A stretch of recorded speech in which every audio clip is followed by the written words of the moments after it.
నమస్కారం. స్వాధ్యాయకు స్వాగతం. స్వాధ్యాయ నిర్వహిస్తున్న ప్రత్యేక కార్యక్రమంలో భాగంగా ఈరోజు భారతరత్న స్వర కోకిల గాన సరస్వతి లతా మంగేష్కర్ జీవన చిత్రంపై మొట్టమొదటిసారిగా తెలుగులో సమగ్రమైన రచన ఈ మధ్య కాలంలో వచ్చింది. సంగీత సరస్వతి లతా మంగేష్కర్.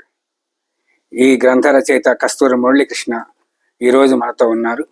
వారిని అడిగి ఈ గ్రంథానికి, ఈ రచనకి ప్రేరణ ఏమిటి, ఇది తెలుగులో రచించడానికి నేపథ్యం ఏంటి, ఆ లతా మంగేష్కర్ జీవన విశేషాలు, ఇతర అంశాల గురించి తెలుసుకుందాం.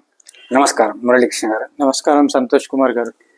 సంగీత సరస్వతి లతా మంగేష్కర్ తెలుగులో సాధారణంగా బాలీవుడ్ హిందీ సినిమాకు సంబంధించి అందులో ప్రముఖుల గురించి తెలుగులో పెద్దగా గ్రంథాలు వచ్చిన దాఖలాలు చాలా తక్కువ. ఈ లతా మంగేష్కర్ గురించి ఈ గ్రంథాన్ని రచించడానికి కావాల్సిన నేపథ్యం ఏంటి, ఇందుకు మీకు కలిగిన ప్రేరణ ఏమిటి? ఇటీవలి కాలంలో తెలుగులో హిందీ సినిమాల గురించి రాసిన పుస్తకాలకు ఆదరణ పెరుగుతుంది. ముఖ్యంగా హిందీ సినిమా పాటలు అండ్ హిందీ సినిమాలో లిజెండ్స్ లాగా పేరు పొందిన దిలీప్ కుమార్, గురుదత్ ఇలాంటి వాడి గురించిన పుస్తకాలు రావటము, అంటే తెలుగులో హిందీ పట్ల ఆసక్తి ఉన్న ఒక మార్కెట్ లేదనుకునో, పాఠకులు అంత ఆసక్తి చూపించరనో రచయితలు రచనలు చేయటం ఈ వైపు దృష్టి పెట్టలేదు. ఇంకొకటి ఏంటంటే, హిందీ పాట కానీ హిందీ సినిమాలు కానీ అర్థం కావాలంటే ఉర్దూ నేపథ్యం అవసరం. అది లేని వాళ్ళు కొందరు ఇష్టం వచ్చినట్టు రాసేయటము, ఇలా చేసేటప్పటికీ ఒక క్రెడిబిలిటీ అన్నది లేకుండా పోయింది తెలుగులో హిందీ సినిమాల గురించి వచ్చే రచనలకి. కాబట్టి ఒక క్రెడిబుల్ రచన చేయాలన్న ఆలోచన ఎప్పటి నుంచో ఉంది. ఇది ఒకటి. రెండవది ఏంటంటే, లతా మంగేష్కర్, మొహమ్మద్ రఫీ ఈ ఇద్దరు హిందీ సినిమాకి రెండు కళ్ళ లాంటి వాళ్ళు. ఇద్దరు లేకపోతే హిందీ సినీ సంగీతం లేనట్టే. అందుకే ఒక సంగీత దర్శకుడు అన్నాడు ఏమనంటే, మొత్తం హిందీ సినిమాలో గాయకులు సంగీతం అంతా నాశనం అయిపోయినా సరే ఒక లత, ఒక రఫీ ఉంటే చాలు, ఇంకెవరు అవసరం లేదని. సో అంతటి వాళ్ళు వీళ్ళిద్దరు. అండ్ రఫీ మీద తెలుగులో ఒక పుస్తకం వచ్చింది, నాకు కొంచెం అసంతృప్తి కలిగింది ఆ పుస్తకం గురించి. అప్పటి నుంచి మొహమ్మద్ రఫీ గురించి ఒక పుస్తకం రాయాలని ఆలోచనలో ఉన్నాను. లతా మంగేష్కర్ గురించి రాయాలన్న ఆలోచన నాకు ఏ కోశానా లేదు. ఎందుకంటే నేను పాడుతా తీయగా పుస్తకంలో సినీ సంగీత దర్శకులు, గాయకులు పరిచయం చేసినప్పుడు కూడా లతా మంగేష్కర్ పరిచయం చేయలేదు. ఎందుకంటే లతా మంగేష్కర్ గురించి రాయడం చాలా కష్టం. ఒక హిందీ సినీ సంగీత చరిత్ర మొత్తం జీవి చరిత్ర అవుతుంది. దాన్ని ఒక తక్కువగా రాయడం కష్టం. కానీ పాడుతా తీయగా పుస్తకం వేసేటప్పుడు అక్కడ డిటిపి ఆపరేటర్ లతా మంగేష్కర్ గురించి రాయకపోతే నేను ఈ పుస్తకం డిటిపి చేయనని అంటంతో అప్పుడు రాశాను కొంచెం. ఆ తర్వాత కూడా నేను శైశవ గీతి రాసేటప్పుడు ప్రముఖుల బాల్యానుభవాలు, వాళ్ళ జీవితాల్ని ఎలా ప్రభావితం చేసేటప్పుడు అందరి గురించి రాస్తూ వచ్చాను. కానీ లతా మంగేష్కర్ గురించి నేను రాయటానికి భయపడ్డాను. అంటే అది ఒక రకంగా ఏంటంటే, హిమాలయాల్ని ఆక్సిజన్ ఎటువంటి ఎక్విప్మెంట్ లేకుండా అధిరోహించే ప్రయత్నం లాంటిది. So it's a full hardy effort అనమాట. అనుకుని రాయలేదు. కానీ చివరికి ఎప్పుడైతే శైశవ గీత ఆపేస్తామో అనుకున్నామో, చివరికి లతా మంగేష్కర్ గురించి రాశాను. సో ఇప్పుడు కూడా లతా మంగేష్కర్ మరణించిన తర్వాత నాకు ఆమె గురించి రాయాలన్న ఆలోచన కలగలేదు. ఎందుకంటే అంత ధైర్యం చేయలేకపోయాను. కానీ ఒక ప్రముఖ తెలుగు పత్రికలో ఒక ప్రముఖ జర్నలిస్టు ఒక లతా మంగేష్కర్ గురించి రాస్తూ ఆమెకి ఎవరెవరితోటో సంబంధాలు ఉన్నట్టు రాశాడు.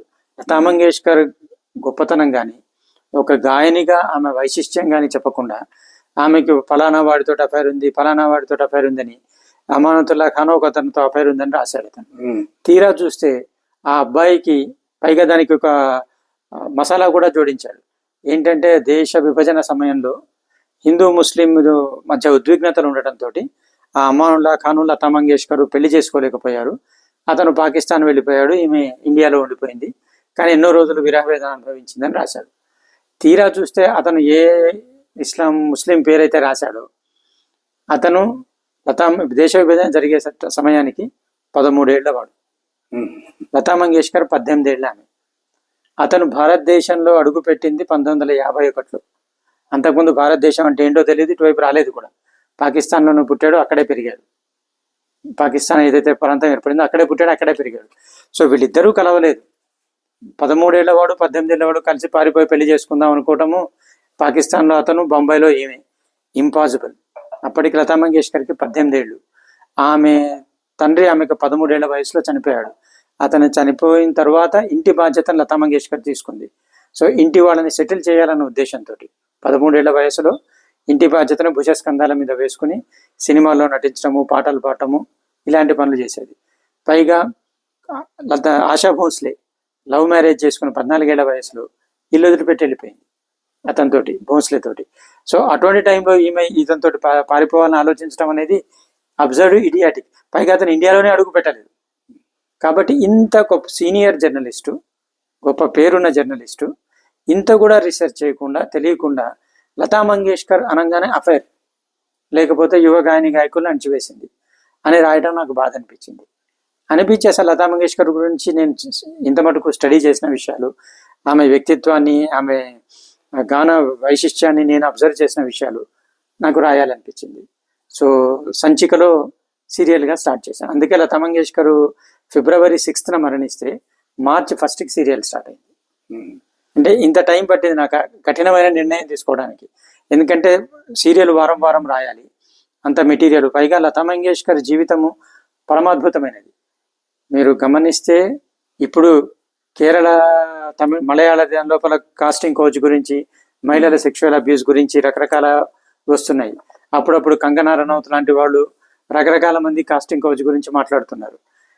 1947-48 టైంలో ఇది మామూలు ఒక మర్యాద గృహస్థులు, గృహంలో జన్మించిన వాళ్ళు సినిమాలంటే తక్కువ చూపు చూస్తున్న టైంలో ఈ కోటైల్లో ఉండేవాళ్ళు, వేశ్యలు, అంటే అటువంటి నర్తకిలు, వాళ్ళ పిల్లలు సినిమాల్లోకి వస్తున్న టైంలో ఒక బ్రాహ్మణ కుటుంబంలో, ఈమె నిజానికి అది కూడా డిస్ప్యూట్ ఉంది.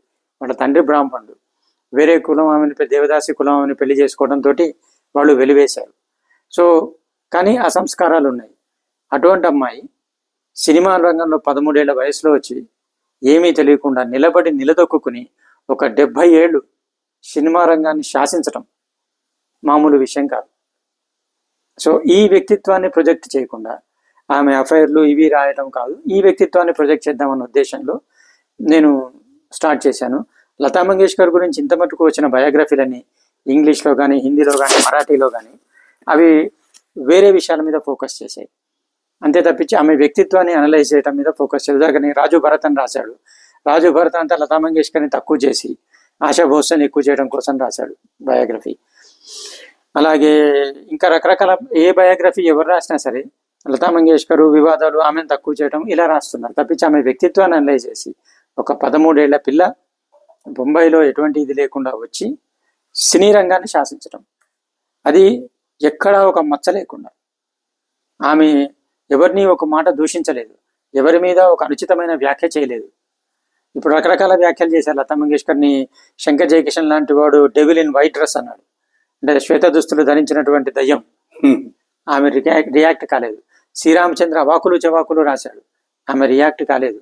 అనురాధ పౌడ్వాలు, తర్వాత వాణి జయరాము, ముబారక్ బేగము, తర్వాత ముబారక్ బేగము, శంషాద్ బేగము లతా మంగేష్కర్ తమ కెరీర్ నాశనం చేసిందని దూషించారు, ఆమె రియాక్ట్ కాలేదు. ఒక అద్భుతమైన వ్యక్తిత్వం ఆమెది. ఆ వ్యక్తిత్వాన్ని ప్రదర్శించాలి. అందుకు కారణాలు ఏంటి, మానసికంగా విశ్లేషణ చేసుకుంటూ ఎటువంటి పరిస్థితుల్లో ఆమె ఇలా ఒక వ్యక్తిత్వాన్ని రూపుదిద్దుకుంది, ఎలా తన ఇమేజ్ని ప్రొజెక్ట్ చేసుకుంది అనేది ఈ పుస్తకంలో చూపించి, ఈ పుస్తకం చదివిన తర్వాత లతా మంగేష్కర్ని దూషించేవాళ్ళు, ఆరోపణలు చేసేవాళ్ళు ఒక్క నిమిషం అన్నా ఆగుతారు, ఆలోచిస్తారు అనేటువంటి ఉద్దేశంతో రాశాను. లతా, ఇప్పుడు మీరు చెప్పిన మాటలు అనేక అంశాలని స్పృశించారు. ఈ పుస్తకం చదువుతున్నప్పుడు లతా మంగేష్కర్ జీవితము, ఆమె వ్యక్తిత్వము, ఆమె ప్రస్థానము ఒకవైపు సాగుతుంటే, మొత్తం హిందీ సినిమా సంగీతము యొక్క చరిత్ర అంతా ఇందులో కవర్ అయినట్టుగా మనకి కనిపిస్తుంది. అసలు భారతీయ సినిమా పాటల్లో ఈమె ప్రస్థానం ఏంటి, ఈమె పాత్ర ఏంటి, ఎలా కొనసాగుతూ వచ్చింది? నిజానికి బయోగ్రఫీ రాయటం అంటే నేపథ్యంలో ఆ కాలం నాటి ఆర్థిక, సామాజిక, రాజకీయ ధార్మిక సాంస్కృతిక పరిస్థితులు రావాలి. అంటే బయోగ్రఫీ రాయటం మన తెలుగులో సాధారణంగా ఒక వ్యక్తిని గొప్ప దేవుడిలాగా భావించి రాయటము, లేకపోతే దూషించడం కోసం రాయటమో తప్పించి ఒక క్రిటికల్ ఆబ్జెక్టివ్ అనాలిసిస్, ఎటువంటి నిష్పాక్షికంగా అనాలిసిస్ చేస్తూ రాసేటువంటి బయోగ్రఫీలు లేవు. ముఖ్యంగా సినిమా వాళ్ళ గురించి పొగడతలే తప్పించి, అంటే కేవలం ఆమె గురించి మాత్రమే రాయడం కాకుండా విస్తృతమైన పరిధి లోపల ఇది. ఇప్పుడు సైకాలజీ థియరీ ప్రకారం ఒక వ్యక్తి తనను తాను ఒంటరిగా భావించవచ్చు, కానీ ఈజ్ నెవర్ అలోన్. అందుకే నేచర్ నర్చర్ అంటారు.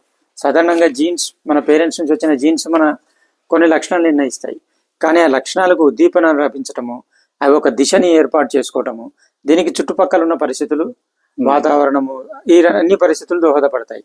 సో ఈ పరిస్థితుల్ని విడిచి మనం ఒక వ్యక్తిని వ్యక్తిగతంగా చూస్తే అతని వ్యక్తిత్వం అర్థం కాదు. అలాగని బయట పరిస్థితులు చూసి అతని వ్యక్తిగతాన్ని విడిచిపెడితే అర్థం కాదు. సో ఒక సమగ్రమైన దృక్కోణం రావాలంటే ఒక వ్యక్తిత్వం గురించి, ఆ వ్యక్తిత్వము అతనికి తల్లిదండ్రుల నుంచి వారసత్వంగా అందినవి, అతని స్వలక్షణము, జీవలక్షణం అంటాడు విశ్వనాథ సత్యనారాయణ, అతని జీవలక్షణము, వీటిని అతని చుట్టూ ఉన్న వాతావరణం. ఇప్పుడు సినిమా రంగంలో వచ్చింది ఆమె, సినిమా రంగంలో వచ్చే మార్పులు లతా మంగేష్కర్కి అనుకూలించాయి. సో ఎలా అనుకూలించాయి, వాటిని ఆమె ఎలా వాడుకుంది. అండ్ సాధారణంగా సినిమా రంగం is a creative field. Creative ఫీల్డ్లో ప్రతి 5 ఏళ్లకి ట్రెండ్ మారుతుంది. ఈ 5 ఏళ్ల ట్రెండ్ 10 ఏళ్ళకి కనిపిస్తుంది. ఎందుకంటే మూమెంటం అని ఉంటుంది. ఒకడు పరిగెత్తున్నాడు అనుకోండి, రన్నింగ్ రోజు, ఆ గమ్యం చేరిన తర్వాత కూడా కొంచెం ముందు పరిగెత్తాడు, ఎందుకంటే ఆ మూమెంటం అని ముందుకు తోస్తుంది. సో అలాగా 5 ఏళ్లకు ఒక ట్రెండ్ మారుతుంటుంది. ఈ ట్రెండ్ ప్రస్ఫుటమయ్యి వెనక్కి వెళ్ళి కొత్త ట్రెండ్ వచ్చేయడానికి ఇంకో 5 ఏళ్ళు పడుతుంది. సో ఇలా ప్రతి 10 ఏళ్ళకి సంపూర్ణంగా ట్రెండ్ మారేటువంటి సినీ ప్రపంచంలో, పైగా హిందీ సినిమా ప్రపంచం అంటే భారతదేశం నలుమూలల నుంచి బెస్ట్ టాలెంట్ బొంబాయి వచ్చి చేరుతారు, అండ్ యువకులు వచ్చి చేరుతారు. ప్రతి 5 ఏళ్ళకి 10 ఏళ్ళకి జనరేషన్ షిఫ్ట్ అవుతూ ఉంటుంది, యంగ్ మైండ్స్ వస్తూ ఉంటారు, యంగ్ జనరేషన్ వస్తూ ఉంటుంది. ఇన్ని మార్పుల్ని తట్టుకుని ఒక 70 ఏళ్ళు నెంబర్ 1 స్థానంలో, ఏది సినిమా ప్రపంచం అంటే కోట్లతో వ్యాపారం, ప్రతి ఒక్కడు పైకి వెళ్ళిన వాడిని కిందకి తోయాలని ట్రై చేస్తూ ఉంటారు. ఎంతోమంది ఎన్నో రకాలుగా ట్రై చేస్తుంటారు, ఎంతో మందిని చూసాము. భగవాన్ ఒకప్పుడు భయంకరమైన సినిమాలు, సూపర్ హిట్ సినిమాలు తీసి ధనవంతుడిగా ఉన్నవాడు ఆఖరికి ఎక్స్ట్రా వేషాలు వేశాడు. అండ్ దురాని అనేటువంటి ఒక గొప్ప సింగర్ 6 కార్లు మెయింటైన్ చేసిన వాడు, అతను మహమ్మద్ రఫీకి ఆదర్శం. అతను 1971లో లాల్ పత్తర్ అనే సినిమాలో ఒక చిన్న వేషం వేశాడు. అతనికి నేపథ్య గానం మహమ్మద్ రఫీ పాడాడు. ఉన్కే ఖయాల్ ఆయతో ఆతే చలే గయే అని. ఒక చిన్న సందులో బీడీ కొట్టులో బీడీలు అప్పు అడుక్కుని తాగేవాడు దురాని. సో సినీ ప్రపంచం అలాంటిది. అలాంటి సినీ ప్రపంచంలో 70 ఏళ్ళు ఒక మహిళ ఉన్నత స్థానంలో ఉండి నిర్దేశించటం అనేది మామూలు విషయం కాదు. సో అది ఎలా నిర్దేశించినా అర్థం చేసుకోవాలంటే ఆమె వ్యక్తిత్వంతో పాటు సినిమా రంగంలో మార్పులు ఎలా వస్తున్నాయి, ఆ మార్పులకి ఈమె ఎలా తట్టుకుంది, వాటిని ఎలా తనకు అనువుగా మార్చుకుంది, అండ్ సామాజిక పరిస్థితులు ఎలా మారుతున్నాయి, వాటికి అనువుగా ఎలా మారింది. సో ఇవన్నీ మనం స్టడీ చేయాల్సి ఉంటుంది. అప్పుడే ఒక వ్యక్తి గురించి మనకి సంపూర్ణంగా కనీసం కొంచెమన్నా అర్థమవుతుంది. లేకపోతే ఆరోపణలు చేయటం, ఇష్టం వచ్చినట్టు మాట్లాడటము తప్పించి వేరే ఉండదు. కాబట్టి నేను లతా మంగేష్కర్ జీవిత చరిత్ర, ఆమె వ్యక్తిత్వానికి ప్యారలల్గా హిందీ సినీ చరిత్ర, హిందీ సినిమాలో గొప్ప గొప్ప సంగీత దర్శకులు, గాయకులు, ఇవన్నీ రాసుకుంటూ వచ్చాను. సో అందుకని ఈ పుస్తకం చదవటం అంటే ఒక రకంగా హిందీ సినిమా నేపథ్యం, before Lata Mangeshkar, after Lata Mangeshkar. So Lata Mangeshkar వచ్చిన తర్వాత సినిమా సంగీత రంగం ఎలా మారిపోయింది, ఆమె మార్చలేదు, ఆ మార్పులను తనకు అనువుగా ఎలా మార్చుకుంది, అండ్ లతా మంగేష్కర్ ప్రభావం ఏంటి, ఆమె ప్రభావం వల్ల ఏమేమి మారాయి, ఇవన్నీ నేను కూలంకషంగా చర్చించుకుంటూ వీలైన చోట ఆధారాలు, రుజువులతోటి, రిఫరెన్సులతోటి పుస్తకం రాశానన్నమాట. ఇప్పుడు దాదాపుగా భారతీయ సినిమాలో టాకీ ప్రారంభమైన కొద్ది రోజులకే లతా మంగేష్కర్ ప్రవేశం. అదే 1931 ఆలం ఆరా అనుకుంటే, అంటే 1944 ఆల్మోస్ట్ 2018 అంటే సంపూర్ణంగా అంటే సినిమాలోని అన్ని మార్పులను ఆమె చూసుకుంటూ వచ్చారు. మీ దృష్టిలో లతా మంగేష్కర్ సినిమా గానానికి చేసిన సేవ ఏంటి? మీరు లతా మంగేష్కర్ని ఎట్లా చూస్తారు భారతీయ సినిమాలో? లతా మంగేష్కర్ సినిమా రంగంలోకి వచ్చేటప్పటికి ఆల్రెడీ నేపథ్య గానం మొదలైంది. 1940sలో Shamshad Begum first background singer అనమాట. అంత మటుకు ఎవరి పాటలు వాళ్ళు పాడుకునేవాళ్ళు. కాబట్టి హీరోల అందం కన్నా వాళ్ళు పాట పాడగలగటము ఇంపార్టెంట్స్గా ఉండేది. అందుకని ఈ నాట్యకత్తెలు ఇలాంటి వాళ్ళందరూ సినిమాలోకి వచ్చేవాళ్ళు, ఏదో పాటలు పాడేవాళ్ళు. కానీ శంషాద్ బేగము వీళ్ళందరూ వచ్చిన తర్వాత నేపథ్య గానం ఫస్ట్ సూపర్ హిట్ అవటము, ఖజాంచి ఇలాగా మొదలైంది. లతా మంగేష్కర్ వచ్చేటప్పటికి ఏంటంటే there is a complete generational shift వచ్చింది.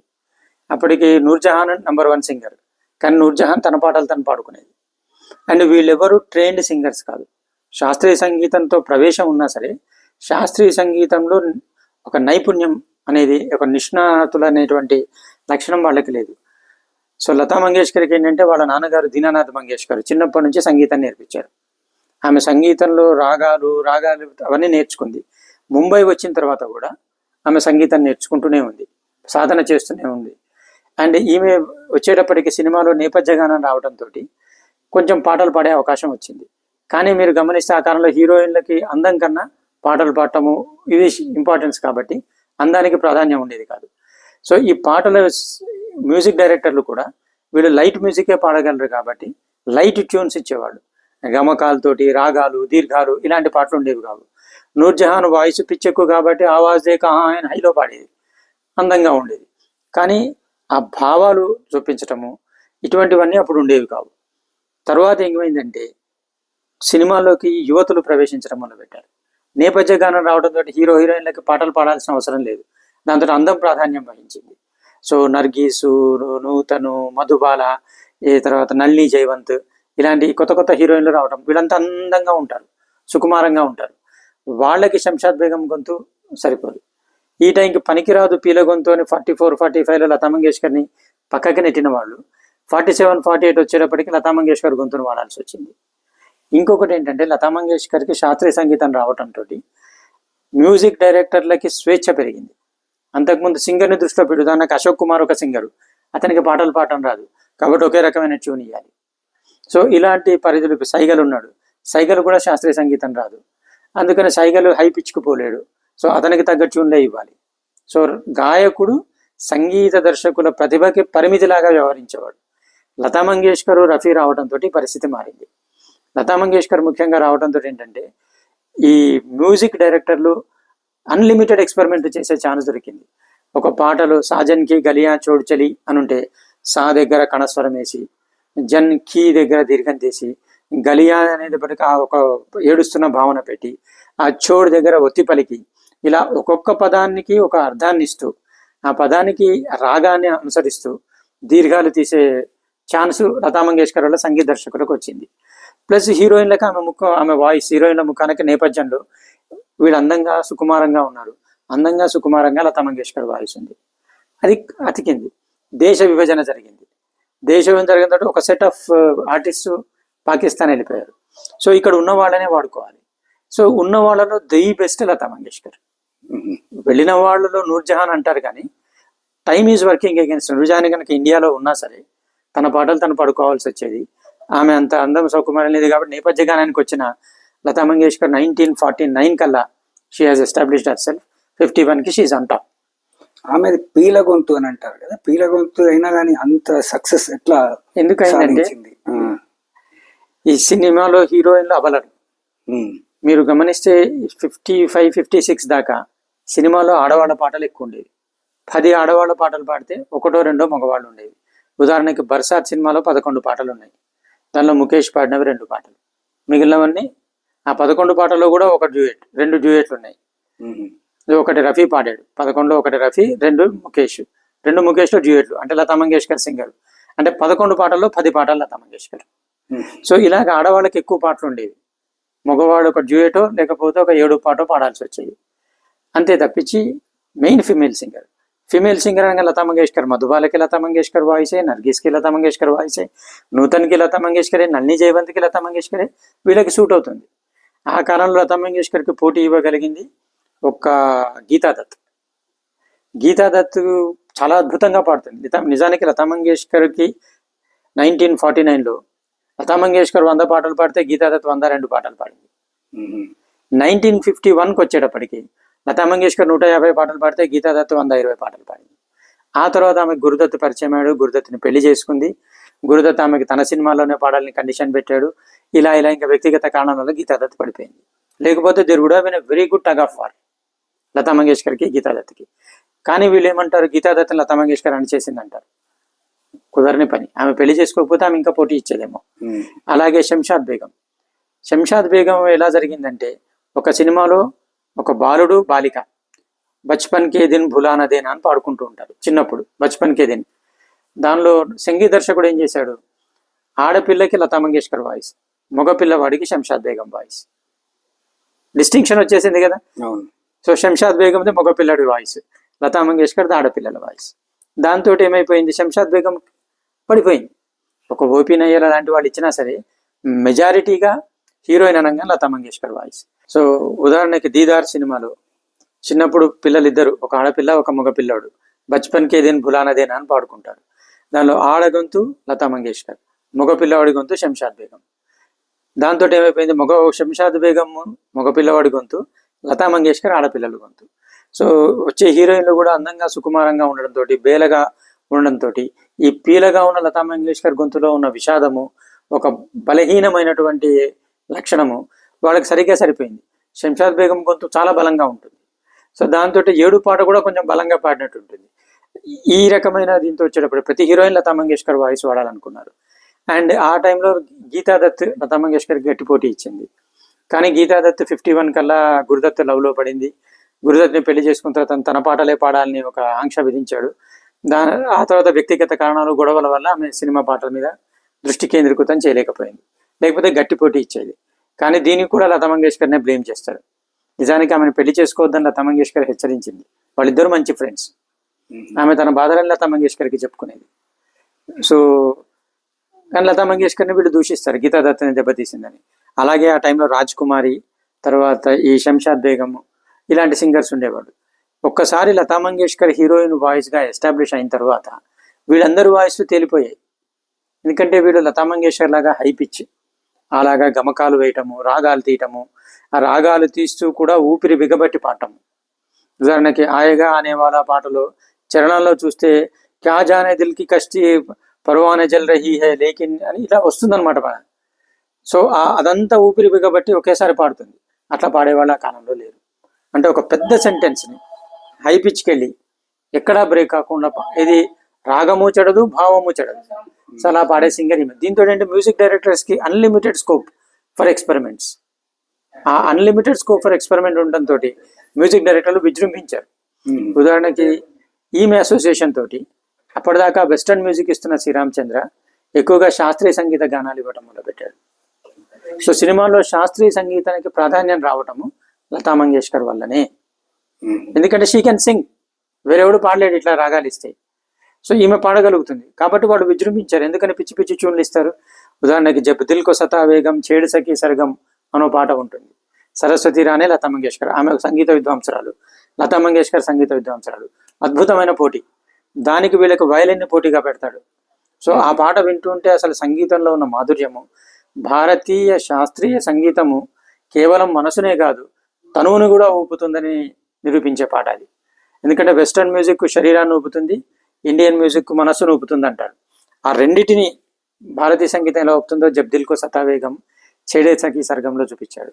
ఇక ఆ తర్వాత శ్రీరామచంద్ర విజృంభించి, ఎందుకంటే లతా మంగేష్కర్ అతనికి ఒక అటాచ్మెంట్ ఉంది, క్లోజ్నెస్ ఉంది. సో లతా మంగేష్కర్ని మెప్పించాలంటే శాస్త్రీయ సంగీతం పాటలు ఇవ్వాలి. దాంతో అతను శాస్త్రీయ సంగీతం గుప్పించాడు పాటలు. వెస్టర్న్ ఇచ్చాడు, ఇనమినటికా, డైడమనికా ఇలాంటివి ఇచ్చాడు. షోలా జో భడ్కే దిల్ మేరా ధడ్కే అని. ఆ షోలా జో భడ్కే దిల్ మేరా ధడ్కే ఇచ్చిన చాటునే ధీరేసే ఆజారే అఖియన్ మే నింది ఆజారే ఆజా అని పాటించాడు. బల్మా బడా నాదాన్ హే అని ఇచ్చాడు. సో బ్యాలెన్స్ చేసుకున్నాడు. లతా మంగేష్కర్ మెప్పించిన ఒక శాస్త్రీయ సంగీతము అన్ని హిట్ అయినాయి. So his creativity was entirely concentrated Lata Mangeshkar. ఒక అనార్కలి సినిమా ఉంది, దానిలో ముందు ఎవరైతే సుబోధ్ ముఖర్జీ సినిమా తీస్తున్నారో వాళ్ళు ఏంటంటే గీతాదత్తునే అన్నారు. అతనే లతా మంగేష్కర్ పీలగా ఉందని వాళ్ళు రిజెక్ట్ చేశారు. సో గీతాదత్తే ఉండాలన్నారు. శ్రీరామచంద్ర కండిషన్ ఏంటంటే గీతాదత్తు కాదు లతా మంగేష్కరే పాడాలని. వదిలేశాడు సినిమా. వేరే మ్యూజిక్ డైరెక్టర్ని పెట్టుకున్నారు. 2 పాటలు రికార్డ్ అయిన తర్వాత ఆమె డైరెక్టర్ వెళ్ళిపోయాడు. మళ్ళీ శ్రీరామచంద్రని పిలిచాడు, మళ్ళీ అదే కండిషన్ పెట్టాడు. సో మళ్ళీ లతా మంగేష్కరే పాడింది. సూపర్ హిట్ పాటలు.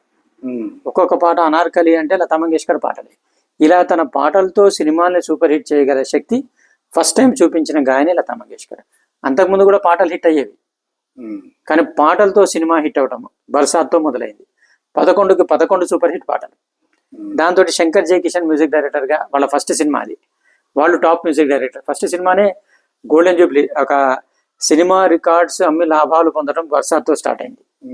అండ్ టైటిల్ సాంగ్ బర్సాత్తో స్టార్ట్ అయింది. అంతకుముందు ఉన్నా సరే ఒక వ్యాపార విలువ, ఆ తర్వాత టైటిల్ సాంగ్ ఒక వ్యాపార విలువ అయిపోయింది. అమర్ అక్బర్ ఆంథోనీ అని ఇలా ప్రతి సినిమాకి టైటిల్ ఓ పాట బర్సాత్తో స్టార్ట్ అయింది. And 1949 is a watershed year for Lata Mangeshkar. ఇటు పక్క అందాజు, అటు పక్క బర్సాత్, ఇటు చోటీ బహన్, ఒక మిందాన్ని మించి ఒకటి సూపర్ హిట్. సో దాంతో తన పాటలతోటి సినిమాని హిట్ చేయగల శక్తి ప్రదర్శించింది లతా మంగేష్కర్. ఇంకే గాయని ఆ పని చేయలేదు. భారతదేశంలో ఇతర గాయకులకు లతా మంగేష్కర్కి ఉన్న అంతరం ఏంటి, మీరు ఎట్లా గమనిస్తారు? లతా మంగేష్కర్కు ఉన్న రేంజ్, లతా మంగేష్కర్ ఎన్ని రకాల విభిన్నమైన పాటల్ని, ఒక మామూలు పాటని కూడా తన శక్తితోటి, ఇది నైపుణ్యంతో అద్భుతమైన పాటలాగా చేయగలదు. ఎంత క్లిష్టమైన పాటనైనా అదే పాట వేరే గాయకులు పాడితే బాగుంటుంది, కానీ ఆ స్థాయి రాదు. పైగా లతా మంగేష్కర్ గొంతులో ఒక ప్యూరిటీ ఉంటుంది. ఆ ప్యూరిటీ తోటి ఆమె ఏ పాట పాడా మనకు నచ్చుతుంది. ఇతర గాయకులకు అంత రేంజ్ లేదు. ఇందాకే అనుకున్నాము, రాజకుమారి వీళ్ళకి శాస్త్రీయ సంగీత ఇది లేదు. ఆశా భోంస్లేకి శాస్త్రీయ సంగీతంలో ప్రవేశం ఉంది, కానీ అన్ని రకాల పాటలు లతా మంగేష్కర్ పాడేస్తుంది. సో ఆశా భోంస్లే ఈ మిగిలిన పాటలు వచ్చే అల్లరి పాటలు గీతాదత్ పాడేస్తుంది. సో ఆశా భోంస్లే ఏం పాటలు పాడాలి? కాబట్టి ఏ దొరికితే అది పాడింది. గీతాదత్ స్థానాన్ని ఆమె భర్తీ చేసింది. దాంతో అల్లరి చిల్లరి పాటలు పాడటము, క్లబ్ పాటలు పాడటము, రెచ్చగొట్టే పాటలు పాడటము, దాంతో ఆమె భజన పాడినా ఎక్కడోకొక్కడ రెచ్చగొట్టేతనం వచ్చేస్తుంది. తోరా మన్ను దర్పన్ కహలాయి అని ఒక అద్భుతమైన పాట ఉంది. దాన్ని కూడా ఆమె హఠాత్తుగా తోరా అంటంతో మనకి క్లబ్ ఆశా భోంస్లే గుర్తొస్తుంది. అంటే ఇతరులకి లిమిటేషన్స్ ఉన్నాయి. ఆశా భోంస్లే గొప్ప సింగర్, కానీ ఆ పవిత్రత, లతా మంగేష్కర్ వాయిస్లో ఉన్న ప్యూరిటీ, దట్ క్లారిటీ ఇతరుల వాయిస్లో లేదు. అండ్ మీకు అన్లిమిటెడ్ రేంజ్. మీరు ఒకే సినిమాలో ఒక అల్లరి చిల్లరి పాట పాడుతుంది, భక్తి గీతం పాడుతుంది. అండ్ సంగీత దర్శకులు కూడా ఆమెకు అన్లిమిటెడ్ రేంజ్ పాటలు ఇచ్చారు. ఉదాహరణకి శ్రీరామచంద్ర గురించి చెప్పుకున్నాము. ఎస్డి బర్మన్ లతా మంగేష్కర్ ముందు పట్టించుకోలేదు. బీయింగ్ అ బెంగాలీ, గీతాదత్కి తను ఎక్కువ ఇంపార్టెన్స్ ఇచ్చాడు. తర్వాత లతా మంగేష్కర్ ఒక్కసారి ఆయనకు అర్థమైపోయిన తర్వాత ఇక ఆమెను వదిలేదు. ఠండీ హవాయే, లహరాతే ఆయే, తుమ్ న జానే, కిస్ జహా మే ఖో గయా, ఇలా అద్భుతమైన పాటలు ఒక్కొక్కటి ఇస్తూ వచ్చాడు. ఇస్తూ వచ్చిన తర్వాత వాళ్ళిద్దరికి డిస్ప్యూట్ వచ్చింది. లతా మంగేష్కర్ ఎస్డి బర్మన్ పాటలు పాడలేదు. అప్పుడు ఆశా భోంస్లేతో పాడించాడు. కానీ అంతకుముందు లతా మంగేష్కర్తో ఇచ్చినటువంటి గొప్ప పాటలు ఆశా భోంస్లేతో రాలేదు. మళ్ళీ వాళ్ళిద్దరి మధ్య ప్యాచప్ అయిపోయింది. మళ్ళీ లతా మంగేష్కర్ తన పాటలు పాడటం మళ్ళీ అద్భుతమైన పాటలు వచ్చాయి. So that is the greatness of, అంటే ఒక సంగీత దర్శకుడికి ఇప్పుడు ఎట్లా అంటే, సచిన్ టెండూల్కర్ క్రీజ్కి వెళ్తున్నాడు, కొడతాడు. రాహుల్ ద్రావిడ్ క్రీజ్కి వస్తున్నాడు, వాడు అవుట్ కాడు. సో వీడు రోహిత్ శర్మ వెళ్తున్నాడు, కొట్టేస్తాడు 40-50. విరాట్ కోహ్లీ వచ్చాడు, జాగ్రత్తగా ఆడతాడు. సో ఇలా ఏదైతే ఒక భరోసా ఉంటుందో, అన్ని రకాల భరోసాలు ఇచ్చింది లతా మంగేష్కర్. ఇతర ఏ గాయని ఆ భరోసా ఇవ్వలేకపోయింది. ఇప్పుడు ముబారక్ బేగం వచ్చింది, 1-2 పాటలు హిట్, తర్వాత ఆమె రేంజ్ పరిమితమైన రేంజ్. అలాగే వాణి జయరాం వచ్చింది. వాణి జయరాం కూడా గొప్ప శాస్త్రీయ సంగీతం తెలుసు, చక్కని వాయిస్, బాగా పాడుతుంది. కానీ ఆమె వాయిస్ కూడా లిమిటేషన్స్ ఉన్నాయి, కొన్ని రకాల పాటలు పాడలేదు. ఆశా భోంస్లే సంగతి మనం మాట్లాడుకున్నాము. అలాగే ఏ సింగర్ చెప్పినా, ఇప్పుడు ఇంకొక ఆమె సులక్షణ పండిత్ అని ఒక ఆమె వచ్చింది, చాలా లిమిటేషన్స్. ఆమె పండిత్ జసరాజు కూతురైనా సరే చాలా లిమిటేషన్స్ ఉన్నాయి ఆమె వాయిస్లో. ఈ రకంగా లతా మంగేష్కర్తో సమానంగా పాడగలిగిన వాళ్ళు, లతా మంగేష్కర్ కన్నా గొప్పగా పాడగలిగిన వాళ్ళు ఎవరు లేరు. And when you have the best, why do you want to go for the second best? So సంగీత దర్శకులు అందరూ అదే, ఈమె దొరక్కపోతేనో, ఈమె కుదరకపోతేనో వేరే సింగర్ని తీసుకునేవాడు. అండ్ లతా మంగేష్కర్ ఒక లెవెల్కి వచ్చిన తర్వాత డైరెక్ట్గా పాట పాడేసేది. ఉదాహరణకి సత్యం శివం సుందరం అని ఒక సినిమా ఉంది, ఆ సినిమా టైటిల్ ట్రాక్ పాడాలి ఆమె, డైరెక్ట్గా ప్లేన్లో పంపిస్తే ప్లేన్ దిగి వచ్చేసి పాడేసి రికార్డ్ చేసి వెళ్ళిపోయింది. ఇతరులతో రిహార్సల్స్ ఇవి టైం వేస్ట్ వీళ్ళకి. సో లతా మంగేష్కర్ పైగా వీళ్ళు చెప్పిన పాటని ఆమె తనదంటూ యాడ్ చేస్తుంది, ఒక కొత్త మీనింగ్ ఇస్తుంది పాటకి. సో ఇతరులకు అలా చేయలేరు. దాంతో Lata Mangeshkar is the most preferable singer అయింది. ఆమె కుదరకపోతేనో, ఆమెతో పడకపోతేనో వేరే వాళ్ళని తీసుకున్నారు. అండ్ ఇంకొకటి ఏంటంటే అదృష్టమో దురదృష్టమో, time is with Lata Mangeshkar. ఎవరెవరు ఆమెతో కొట్లాడారు, ఎవరెవరు ఆమెను వాడకూడదు అనుకున్నారు, వాళ్ళందరూ దెబ్బతిన్నారు. ఉదాహరణకు బర్సాత్ శంకర్ జయకిషన్ అనుకున్నాము. 1949లో బర్సాత్ తర్వాత వాళ్ళు పైకే తప్పించి కిందకి లేదు. తర్వాత శంకర్కి లతా మంగేష్కర్కి డిస్ప్యూట్ వచ్చింది, అంతా రాశాను పుస్తకంలో. డిస్ప్యూట్ వచ్చిన తర్వాత లతా మంగేష్కర్ శంకర్ పాటలు పాడతాను, జయకిషన్ పాటలు పాడనండి. దాంతో ఏమైపోయింది, ఇద్దరి మ్యూజిక్ దెబ్బతిన్నది. మ్యూజిక్ దెబ్బతింటంతో వాళ్ళ డిమాండ్ తగ్గింది. పైగా ఒక్కసారి కిందకి లాగానే చాలా మంది ట్రై చేస్తుంటారు. వాళ్ళిద్దరి మధ్య డిస్ప్యూట్ వచ్చింది. వాళ్ళకి మెయిన్ రాజ్ కపూర్. ఆ రాజ్ కపూర్తో డిస్ప్యూట్ వచ్చి రాజ్ కపూర్ సినిమాలకు పాడనంది. దాంతో రాజ్ కపూర్ శంకర్ జయకిషన్ పాడదు. సో ఆశా భోన్స్లేని తీసుకున్నారు. మేరా నామ్ జోకర్ అద్భుతమైన cinema, utter failure. So Raj Kapoor sentiment ఏంటి, లతా మంగేష్కర్ పాడిన సినిమాలన్నీ సూపర్ హిట్ అయినాయి, లతా మంగేష్కర్ పాడిన సినిమాలు ఫెయిల్ అయినాయి. సినిమాలో కోట్లు కాబట్టి సెంటిమెంట్లు కూడా అంతే ఉంటాయి. కాబట్టి నెక్స్ట్ బాబీ సినిమాకి వచ్చేటప్పటికి సూపర్ హిట్ కావాల్సిందే. బాబీ సినిమాకి వచ్చేటప్పటికి హీ వాంటెడ్ లతా మంగేష్కర్, శంకర్ జయకిషన్కి పాడదు. సో శంకర్ జయకిషన్ పక్కకి నెట్టి లక్ష్మీకాంత్ ప్యార్లాల్ని తీసుకున్నారు. దాంతో శంకర్ జయకిషన్ డౌన్ అయిపోయారు. దీనిలో లతా మంగేష్కర్ తప్పేముంది? కానీ లతా మంగేష్కర్ని బ్లేమ్ చేస్తారు. తమకు అవకాశాలు ఇచ్చిన శంకర్ జయకిషన్తో పాడకుండా వాళ్ళని అనగదొక్కింది. ఆమె అనగదొక్కే ప్రసక్తే లేదు, నచ్చలేదు, పాడనంది. ఇప్పుడు అన్నారు కాబట్టి ఇప్పుడు లత పూర్తిగా అన్ని సందర్భాల్లో వివాదాస్పదమైందని, అనేక మందిని అణిచేసేసిందని, ఆ తర్వాత ఎవరికి ఛాన్సులు రాకుండా 2018 దాకా తానే పాడుతూ, అంటే దాదాపు 90 years, అంటే 2018కి తగ్గిపోయింది, 2000 నుంచి తగ్గించింది. 89-90 years వచ్చేదాకా కూడా పాడుతూనే ఉన్నది. అవును, పాడగలిగింది కాబట్టి పాడింది. అంటే ఇంత వర్తమాన గాయకుల్ని అణిచేసేసింది అనే అపప్రద ఉంది కదా. ఇప్పుడు దీని మీద చాలా అంశాలు ప్రస్తావించారు ఇందులో. మీకు ఒక ఎగ్జాంపుల్ చెప్తాను. రోహిత్ శర్మ 38 ఏళ్ళు, వరల్డ్ కప్ లో ఆస్ట్రేలియాలో 92 runs కొట్టిన విధానం చూస్తే యంగ్ పిల్లలు కూడా అట్లా కొట్టలేరు. రోహిత్ శర్మ ఆడాలా వద్దా? యంగ్ వాళ్ళకి ఛాన్స్ ఇచ్చి రిటైర్ అయిపోవాలా? రిటైర్ అయిపోతే అట్లా ఆడేవాడు ఎవరు మనం చూసాం. మొన్న కూడా శ్రీలంకలో ఓడిపోయినప్పుడు కూడా అందరికన్నా ఎక్కువ రన్స్ కొట్టింది అతని, అది ఫాస్ట్ గా. సో ఆమె పాడగలిగే శక్తి ఉంది. కానీ లతా మంగేష్కర్ గురించిన అపప్రదల్లో ఇదొకటి. ఫస్ట్ థింగ్, ఆమెకి ఎవరిని అణచాల్సిన అవసరం లేదు. ఆమె వాయిసే ఆమె శక్తి, ఆమె ఆయుధం. అదే మరి ఉత్తమ గాయని అనవచ్చు, కానీ ఉత్తమ వ్యక్తిత్వం అనేది ఆమె వ్యక్తిత్వం గురించి తెలియని వాళ్ళే ఆ మాట అంటారు. ఎందుకంటే లతా మంగేష్కర్ వాడిది పాట తీసుకోవద్దు, వాడిని పాడద్దు అని ఎవరికి చెప్పలేదు. ఇదంతా వీళ్ళ ఊహ. ఇప్పుడు లతా మంగేష్కర్ పాడితే ఆ పాటకు ఒక విలువ వస్తుంది.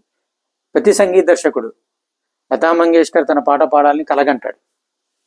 ఓకే, ఆనంద్ మిలింద్ వాళ్ళ ఫాదర్ చిత్రగుప్త లతా మంగేష్కర్కి అద్భుతమైన పాటలు ఇచ్చాడు. అతని జీవితంలో సూపర్ హిట్ పాటల్లో సగం లత, సగం రఫీ. ఆనంద్ మిలింద్ రాగానే లతా మంగేష్కర్తో పాడిస్తామన్నారు. ఇళయరాజా కూడా లతా మంగేష్కర్తో పాడిస్తా అన్నాడు. సో చివరికి నిన్న పుట్టిన జతిన్ లలిత్ లతా మంగేష్కర్తో పాడించాలనుకున్నారు. ఎందుకని? వీళ్ళు ఏమన్నా ఫోర్స్ చేశారా లతాతో పాడమని? లత నన్ను తీసుకోండి అని అడిగిందా? చిన్నపిల్లలు వీళ్ళు, ఎవరి మాట వినాల్సిన అవసరం లేదు. లక్ష్మీకాంత్ ప్యారేలాలు కొత్త వాళ్ళని తీసుకోవాలని ప్యారేలాలు, లతానే ఉండాలని లక్ష్మీకాంత్ ఇద్దరు కొట్టుకున్నారు. ఒక లెవెల్లో కొట్టుకున్న వాళ్ళు విడిపోయే పరిస్థితి. లతా మంగేష్కర్ వాళ్ళ పాటలు పాడినండి అంటే వాళ్ళ గొడవ సమాప్తం చేసి యంగ్ వాళ్ళతో పాడించుకొని పొమ్మంది. ఆ తర్వాత వాళ్ళ మ్యూజిక్ పడిపోయింది, వాళ్ళు పడిపోయారు. దానికి లతా మంగేష్కర్ ఏం చేసింది? ఇది మీరు ఆరోపణ చేస్తున్నట్టు ఉంది కదా, సెంటిమెంట్ పాడకపోతే సినిమా రాజ్ కపూర్ సెంటిమెంట్ కి లతా మంగేష్కర్ ఎట్లా కారణం? ఒక ఇన్సిడెంట్ ఉంది. చిత్రగుప్త మ్యూజిక్ డైరెక్టర్ చెప్పాను. అతను రికార్డింగ్కి వస్తాడు. ఒకరోజు చిరిగిపోయిన చెప్పులు వేసుకొచ్చాడు. లతా మంగేష్కర్ అయిందండి, మీకు ఇన్ని డబ్బులు చిరిగిపోయిన చెప్పులు వేసుకొచ్చారేంటి అంటే, నేను చిరిగిపోయిన చెప్పులతో మ్యూజిక్ ఇస్తే సూపర్ హిట్ అవుతుంది అన్నమాట. అంటే మీకు మీ చెప్పుల మీద ఉన్న నమ్మకం మా మీద లేదన్నమాట అంది లతా మంగేష్కర్. సెంటిమెంట్స్ అలా ఉంటాయి.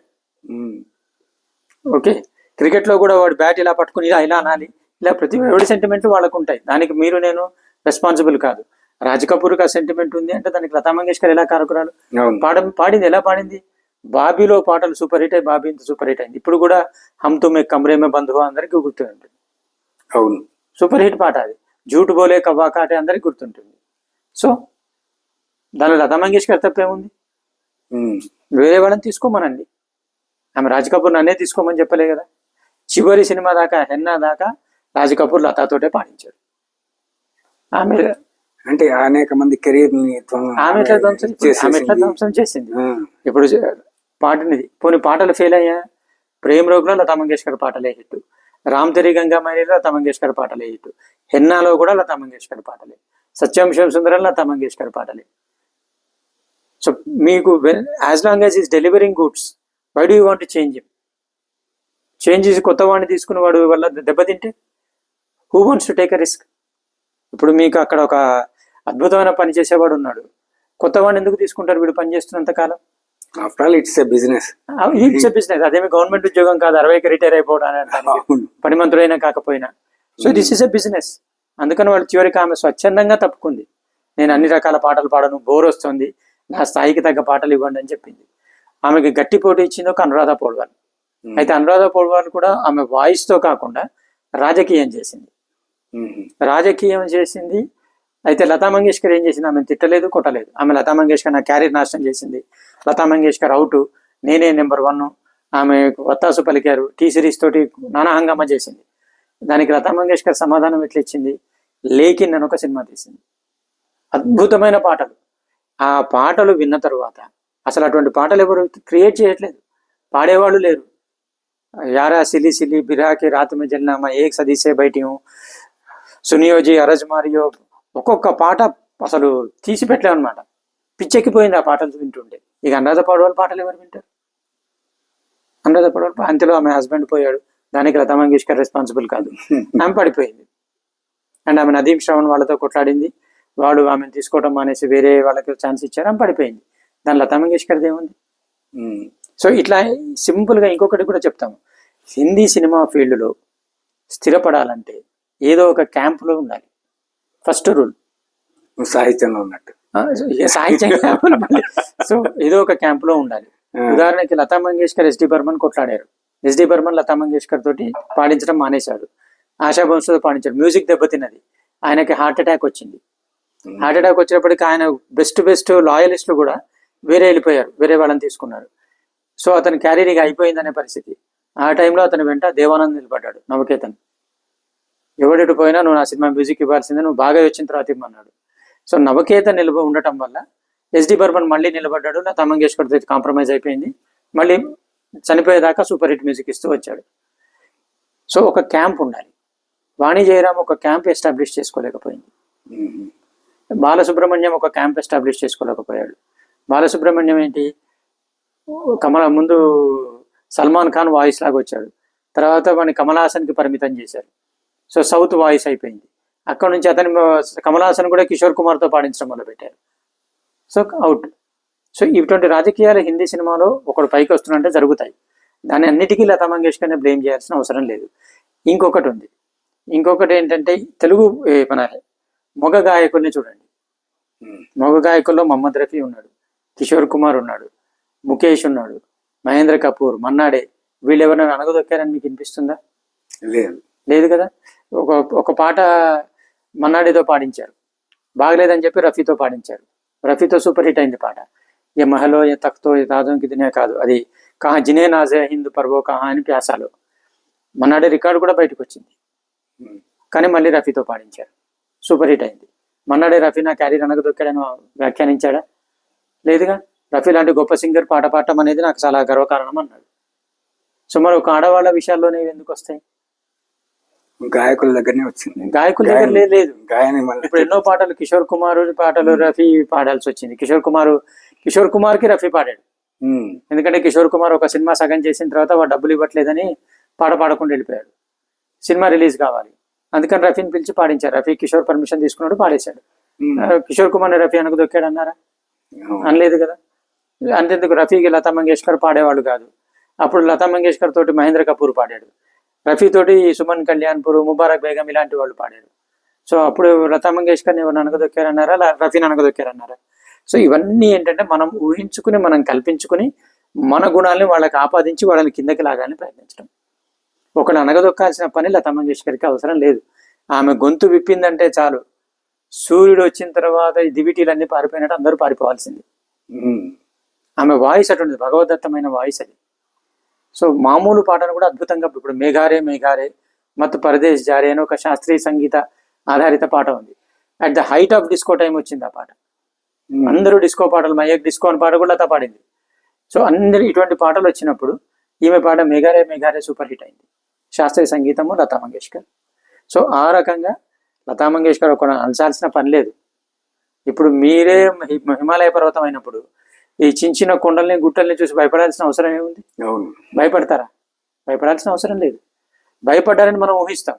ఆమె ఒకసారి ముఖం ఇటు తిప్పుకుందో అనుకుంటాం. ఉదాహరణకి అనురాధ పౌడ్వాల్ హస్బెండ్ అరుణ్ పౌడ్వాల్ లతా మంగేష్కర్ ఆర్కెస్ట్రాలో ఉంటాడు. అనురాధ పౌడ్వాల్ లతా మంగేష్కర్ని తిట్టుకుంటూ వ్యాఖ్యానించుకుంటూ వచ్చింది. లతా మంగేష్కర్ ఏం చేయలేదు. ఆశా భోస్లే కండిషన్ పెట్టింది, ఆయన ఆర్కెస్ట్రాలో ఉంటే నేను పాడానని. లతా మంగేష్కర్ ఎక్కడ ఏమీ అనలేదు. సో ఇది తేడా, నేను వ్యక్తిత్వం తేడా చూపిస్తున్నాను. Lata Mangeshkar is supremely confident of her talent. తనకి భగవద్దత్తము, దేవుడి అండ ఉంది కాబట్టి తను ఎవడేం చేయలేడు, అంతే. ఆమె ఇష్టం, వాడికి పాడనంది, వీడికి పాడనంది. బిఆర్ చోప్రా ఉన్నాడు, లతా మంగేష్కర్ తన సినిమాలో పాడించద్దని నిశ్చయించుకున్నాడు. చివరికి అతనే కాళ్ళ క్షమాపణలు పడి పాడించుకున్నాడు. సో లతా మంగేష్కర్ ఎవ్వడి వెంట పడలేదు. మరి ఇప్పుడు నేను వీడితో పాడను, వాడితో పాడను, వాడికి పాడను, ఇలా అంటున్నవాడు అందరూ పక్క దూరం వెళ్ళిపోవాలి కదా. అవును. అయినా నెంబర్ 1 గా ఎందుకున్నాడు? ఎవరైతే పాడించుకోనన్నారో వాళ్ళే వచ్చి పాడిస్తున్నారు. లతా మంగేష్కర్ కేర్ చేయలేదు, నేను పాడించుకోను. ఇది ఇక్కడ లాయల్టీ విషయంలో రాయల్టీ ఇవ్వాలి. సో బిఆర్ చోప్రా మేము వ్యాపారానికి వచ్చాం, మీకు రాయల్టీ ఇవ్వడానికి కాదన్నాడు. పాడని పొమ్మంది, పాడలేదు, అయిపోయింది. తర్వాత సాహిర్ లుజ్జాని నాకు లతా మంగేష్కర్ కన్నా ₹1 ఎక్కువ ఇస్తేనే పాట పాడతా అన్నాడు. పొమ్మంది. చిన్న సుధా మల్హోత్రా ఇలాంటి వాళ్ళని స్పాన్సర్ చేశాడు. చివరికి మళ్ళీ లతా మంగేష్కరే పాడింది అతని పాటలు. సో ఈ రకంగా కభీ కభీ మేరే దిల్ మే ఖయాల్ ఆతా హై మేరే ఘర్ ఆయే ఏక్ నన్నీ పరి అద్భుతమైన పాటలు. సో లతా మంగేష్కర్ నోరెత్తి ఒక మాట అనలేదు, నన్ను తీసుకోండి అని బతిమలాడలేదు. చాలా అవకాశాలు వదులుకుంది ఆమె. ఇప్పుడు మహమ్మద్ రఫీతో పాడను అని ఎప్పుడంది? రఫీ టాప్ లో ఉన్నప్పుడు. ఆడవాళ్ళ పాటలు తగ్గి మగవాళ్ళ పాటలు పెరుగుతున్నప్పుడు. ఇందాక మీకు బర్సాత్లో 11 పాటల్లో 10 ఫీమేల్ పాటలు అని చెప్పాను. అదే మీరు 60s లోకి వచ్చేటప్పటికి ఒక హీరోయిన్కి ఒక ఇంట్రడక్షన్ సాంగ్, ఒక డ్యూయట్, మిగిలినవన్నీ మేలే, మహమ్మద్ రఫీయే. సో అట్లా వచ్చాయి. ఏదైతే లతా మంగేష్కర్కి 10 పాటలకి 10 పాటలు వీళ్ళు పాడించారు. ఇది పట్రాణి అనే సినిమాలో శంకర్ జయకిషన్, వాళ్ళు దీవానా అనే సినిమాలో 8కి 8 ముఖేష్ పాటలే, నో ఫీమేల్ సింగర్. సో అటువంటి 60s లో కూడా నేను రఫీతో పాడనంది. రఫీ రాజేంద్ర కుమార్కి రఫీ వాయిస్, షమీ కపూర్కి రఫీ వాయిస్, విశ్వజిత్కి రఫీ వాయిస్, తర్వాత జాయ్ ముఖర్జీకి రఫీ వాయిస్. అంటే ఆ పాటని పోయినట్టే కదా ఆమెకి. అవును. సో నెంబర్ 1 లో ఉండాలి, వానకు దొక్కాలి, వినకు దొక్కాలి అనుకున్నాడు. అలా చేస్తాడా? దొరికిన అవకాశాన్ని అందిపుచ్చుకుంటాడు. అంటే ఇప్పుడు ఈమె ఈగోయిస్ట్ అని అనుకోవచ్చుగా, వాళ్ళతో పాడను వీళ్ళతో పాడను అని. అహంకారానికి ఆత్మవిశ్వాసానికి చాలా చిన్న తేడా ఉంటుంది. ఈ మీద ఆత్మవిశ్వాసం, అహంకారం కాదు. ఈ Lata Mangeshkar has seen worst of days. మనుషుల్లో ఉన్న కుళ్ళుని, నైత్యాన్ని అన్ని చూసింది. శ్రీరామచంద్ర చెప్పుకున్నాము. శ్రీరామచంద్ర లతా మంగేష్కర్ని ఎక్కడ రికార్డింగ్ ఉన్నా వెళ్ళేవాడు, వేరే వాడి రికార్డింగ్లో ఇంటర్ఫియర్ అయ్యేవాడు. ప్రేమిస్తున్నాను, పెళ్లి చేసుకోమన్నాడు. ఈమెని పెళ్లి చేసుకోమని అడుగుతున్న టైంలోనే ఇంకొక ఆమెతో అఫేర్ ఆయనకి. చివరికి is interfering in her career. Lata మంగేష్కర్కి పాడటం తప్పించి మరో ప్రపంచం లేదు. ఆమె పాటకి ఎవరు వచ్చినా నిర్దాక్షిణ్యంగా పక్కకి నెట్టేస్తుంది వాడు ఎవడైనా. It's a single point formula, single focus. జీవితంలో అలా సింగిల్ ఫోకస్ ఉన్న వాళ్ళు పైకి వస్తారు, అంతే అంతే. అక్కడ స్వార్థము గీర్ధం అనే మాట కాదు. వాళ్ళకి సంగీతమే ప్రపంచము, పాటనే ప్రపంచము. ఎవరెవరు పాటకు అడ్డొస్తారో వాళ్ళని అనవసరం ఆమె జీవితంలో. సో అలా శ్రీరామచంద్రకి నేను పాడను అని అంది. ఎప్పుడైతే వాడు ఇంటర్ఫియర్ అవుతూ పెళ్లి చేసుకోమని అన్నాడు, శ్రీరామచంద్ర పాటలు పాడను అన్నాడు. శ్రీరామచంద్ర పాటలు పాడను అనేసరికి శ్రీరామచంద్రకి లతా మంగేష్కర్ ఆధారంగా క్రియేటివిటీ మొత్తం బిల్డ్ చేసుకున్నాడు. ఆశా భోన్స్తో పాడించాడు, ఒక సినిమా హిట్ అయింది, 2వ సినిమా మామూలుగా అయింది, 3వ దానికి పడిపోయాడు. లతా మంగేష్కర్ లేకపోతే ఆయన క్రియేట్ చేయలేకపోయాడు. అది లతా మంగేష్కర్ ప్రాబ్లం కాదు, అవునా? అంతే. ఇప్పుడు శంకర్ జయకిషన్ ఉన్నాడు.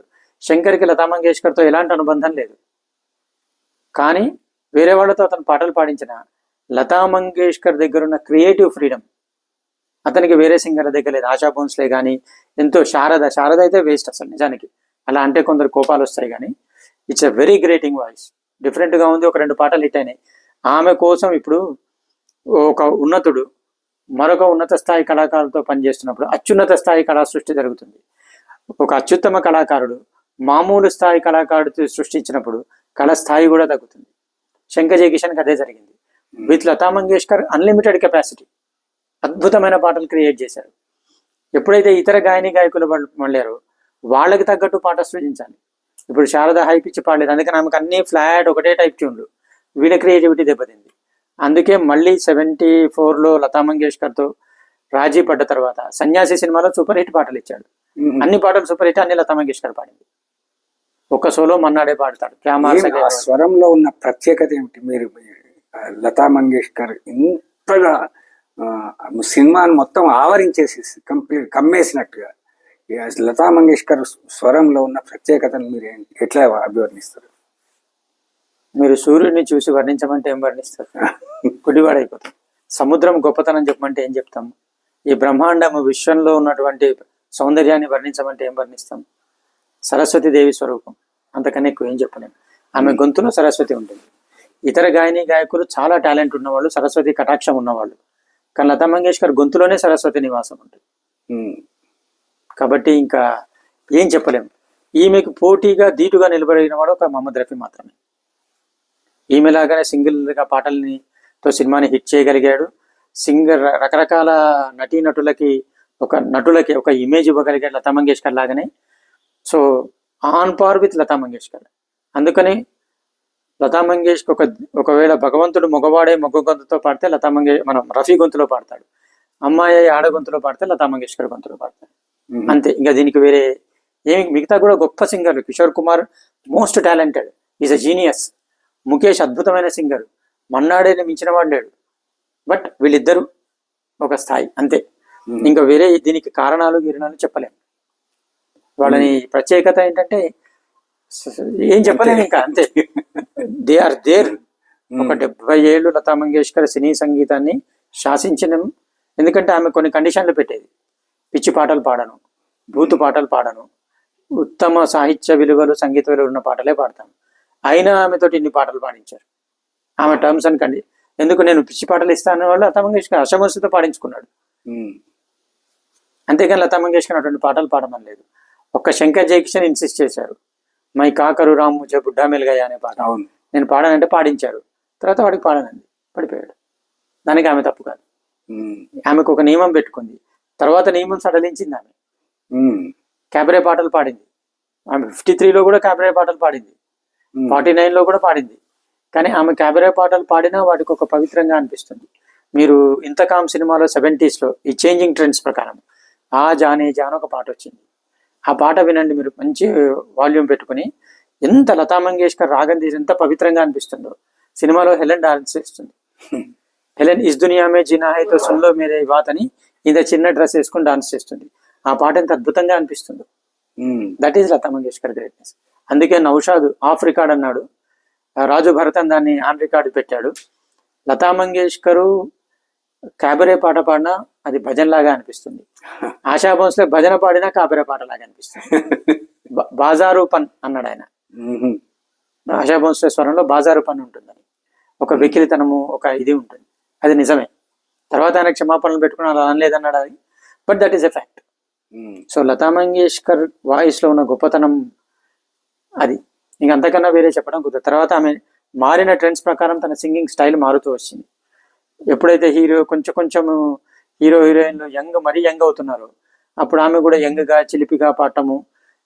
ఇంతకు నకరాలు చేసేది కాదు పాటలు. 60s ఎండింగ్ నుంచి 70s నుంచి ముఖ్యంగా ఒక పాట ఉంది, ఏ సమాహయ్య ప్యార్ కా అని. నంద అనేటువంటి హీరోయిన్ అసలు అందంగా ఉండదు. అసలు ఆమె ఒక రకమైన ఈ సెక్స్ అప్పీల్ అనేది ఉండదు ఆమెకి. కానీ ఆ పాట వింటే అసలు అద్భుతమైన పాట. అంత సెడక్టివ్, అంతకన్నా సెడక్టివ్ పాట హిందీ సినిమా ఫీల్డ్ లో లేదనిపిస్తుంది. పాడింది ఎవరు? లతా మంగేష్కర్. ఎంత పవిత్రంగా పాడిందంటే అసలు ఆ వాయిస్ లో ప్యూరిటీ వింటుంటే అసలు ఆ వింటూ ప్రాణాలు పోయినా పర్లేదు అనిపిస్తుంది. అంత అద్భుతంగా పాడింది లతా మంగేష్కర్. ఒక్కొక్క పాట అలా అనిపిస్తుంది. But that she has that talent. పాటలో ఎమోషన్స్ పెడుతుంది. మేఘా ఛాయి ఆధీ రాత్ బైరన్ బన్ గయి నిందియా అనో పాట ఉంది, నార్మల్ శాస్త్రీయ సంగీతం పాట.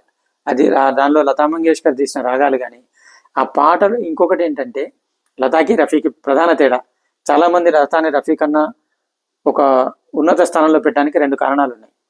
ఒకటి ఏంటంటే మన సంగీతంలో ఏడవకూడదు పాడుతూ. ఏడుపు పాఠకుడు ఆ శ్రోత ఫీల్ అవ్వాలి, అంతేగాని శ్రోతకి మనము ఊహు అని ఏడ్చి చూపించకూడదు.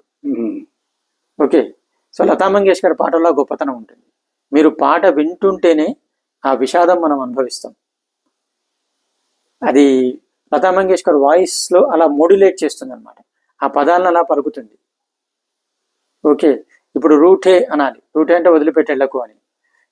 ఖిల్తే హే గుల్యా మిల్కే బిచ్చడినేకో అని, అంటే పూలు పూస్తాయి, పూసి వాడిపోతాయి. ఖిల్తే హే గుల్యా ఖిల్కే బిఖర్నేకో, మిల్తే హే దిల్యా మిల్కే బిచ్చడినేకో, హృదయాలు కలుస్తాయి, కలిసి వేడైపోతాయి. మీరు కిషోర్ కుమార్ పాడిందాన్ని లతా మంగేష్కర్ పాడిందాన్ని పోల్చండి, ఇద్దరు పాడారు. కిషోర్ కుమార్ మామూలు తన దీనిలో పాడతాడు, లతా మంగేష్కర్ ఆ బిచ్చడినేకోని ఒత్తిపడి ఆ కో అంటాన్ని పట్టి సాగదీస్తుంది, అంటే వెళ్ళకురా బాబు ఉండు అనే ఫీలింగ్ కలిగిస్తుంది అనమాట. అదే ఆమె సింగింగ్ గొప్పతనం. ఇదే మీరు ఇంకొక పాటలో ఉంటుంది, అంటే ట్రైన్డ్ లతా మంగేష్కర్ కిషోర్ కుమార్ కన్నా లతాని ఎందుకు ఎక్కువ అంటారంటే, మేరే నైనా సావన్ బాదో ఫిర్భీ మేరా మన్ ప్యాసా అని ఒక పాట ఉంది, హై పిచ్చి పాట, శాస్త్రీయ సంగీతం ఆధారితం. లతా పాట వినండి, కిషోర్ పాట అద్భుతం. కానీ లతా పాటలో పెట్టినటువంటి రాగాలు, దీర్ఘాలు, ఆ హై పిచ్, ఆమె భావాన్ని పలికిన విధానము ఇంకెవరు చేయలేరు. అదే రఫీ ఏంటంటే పాట పాడేటప్పుడు పాటలో పాటు ఏడుస్తాడు, ఆ దుఃఖం అనేటప్పుడు ఆ దుఃఖం చూపిస్తాడు పాటలో. అది చాలా మందికి నచ్చదు. దట్ ఈస్ అట్లా గాయకుడు అలా ఎగ్జిబిట్ చేయాల్సిన అవసరం లేదు అని అంటారు. మొన్నాడే పాడతాడు పూచోనా కైసమైన రెయిన్ బితాయి అని, మనకు ఆ విషాదం తెలిసిపోతుంది, మొన్నాడే ఏడవాడు. కానీ రఫీ బాబుల్కి దువాయే లేతీజా అని ఏడుస్తాడు, దుఃఖరంగానే దుఃఖం చూపిస్తాడు, అంటే ఆ నటిస్తాడు, చూపిస్తాడు అనమాట పాటలో. అది చాలా మందికి నచ్చదు, it should be very subtle అని. బట్ నాకు నచ్చుతుంది, బోల్డ్ అంత మంది అసంఖ్యాక శ్రోతలకి నచ్చింది. సో లతా మంగేష్కర్ రఫీని ఆన్ పార్ పెడతాము. ఇంకొకటి ఏంటంటే 70s కొత్త మ్యూజిక్ డైరెక్టర్లు వచ్చారు, ట్రెండ్ మారింది, రికార్డింగ్ స్టైల్ మారింది. రఫీ దానికి అడ్జస్ట్ అవ్వలేకపోయారు, లతా మంగేష్కర్ అడ్జస్ట్ అయిపోయింది. ఇప్పుడు రఫీకి ఏంటంటే పాటని పూర్తిగా ప్రాక్టీస్ చేసి ఎలా పాడాలో ప్రోగ్రామ్ చేసుకుని వస్తాడు, అలాగే పాడతాడు. దానిలో మార్పులు త్వరగా అడ్జస్ట్ కాలేదు. ఈ కొత్త ఆర్డి బర్మన్ ఇలాంటి మ్యూజిక్ డైరెక్టర్లు ఏంటంటే లాస్ట్ మినిట్ ఇన్నోవేషన్స్, అవి అతను పాడగలిగేవాడు కాదు, టేకులు రీటేకులు అయ్యేవి, దాంతో టైం వేస్ట్ అయ్యేది. అదే లతా మంగేష్కర్ పాడేసి వెళ్ళిపోయేది. సో ఆ అడ్జస్ట్ కాలేకపోవటం. అయితే దీనికి ఇంకొకటి ఏంటంటే ఏజ్ తోటి రఫీ వాయిస్ డిటోరియేట్ అయింది.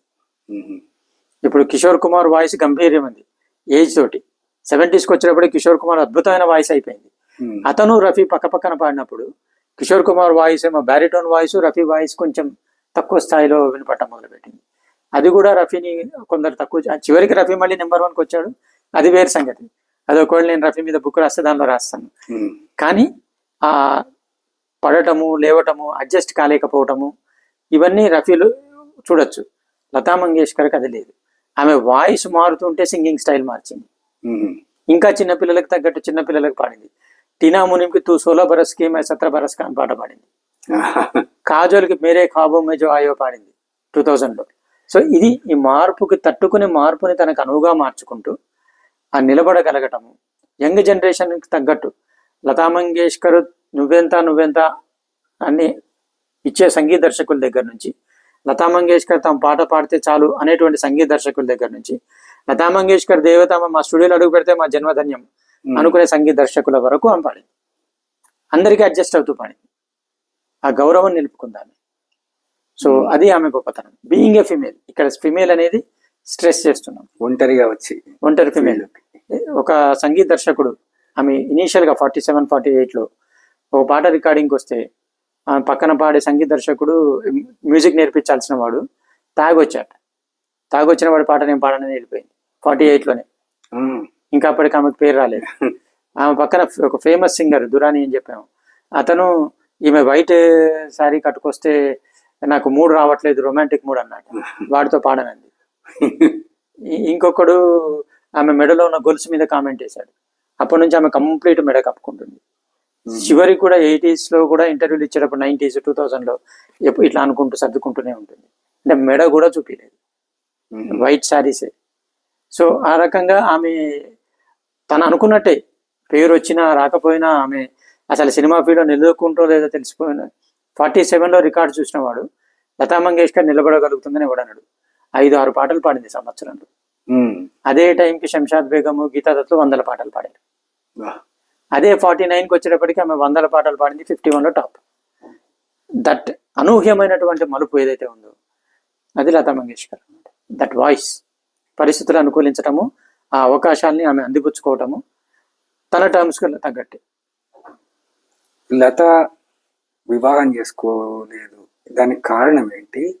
ఆమె వ్యక్తిగత జీవితం మీద అనేక మందితోటి సంబంధాలు ఉన్నాయని ఇంతకుముందు మీరు మొదట్లో చెప్పినట్టుగా ఆరోపణలు ఉన్నాయి కదా. దీని మీద ఈ ఆరోపణల మీద మీ అభిప్రాయం ఏంటి? అసలు ఆరోపణలు వాళ్ళ మనసులో ఉన్న కుళ్ళుని లతా మంగేష్కర్ ఇప్పుడు సాధారణంగా ఏంటంటే పైన వాడిని కింద లాగాలని చూస్తాడు, వాడు మనకన్నా హీనుడు అని చూపించాలని.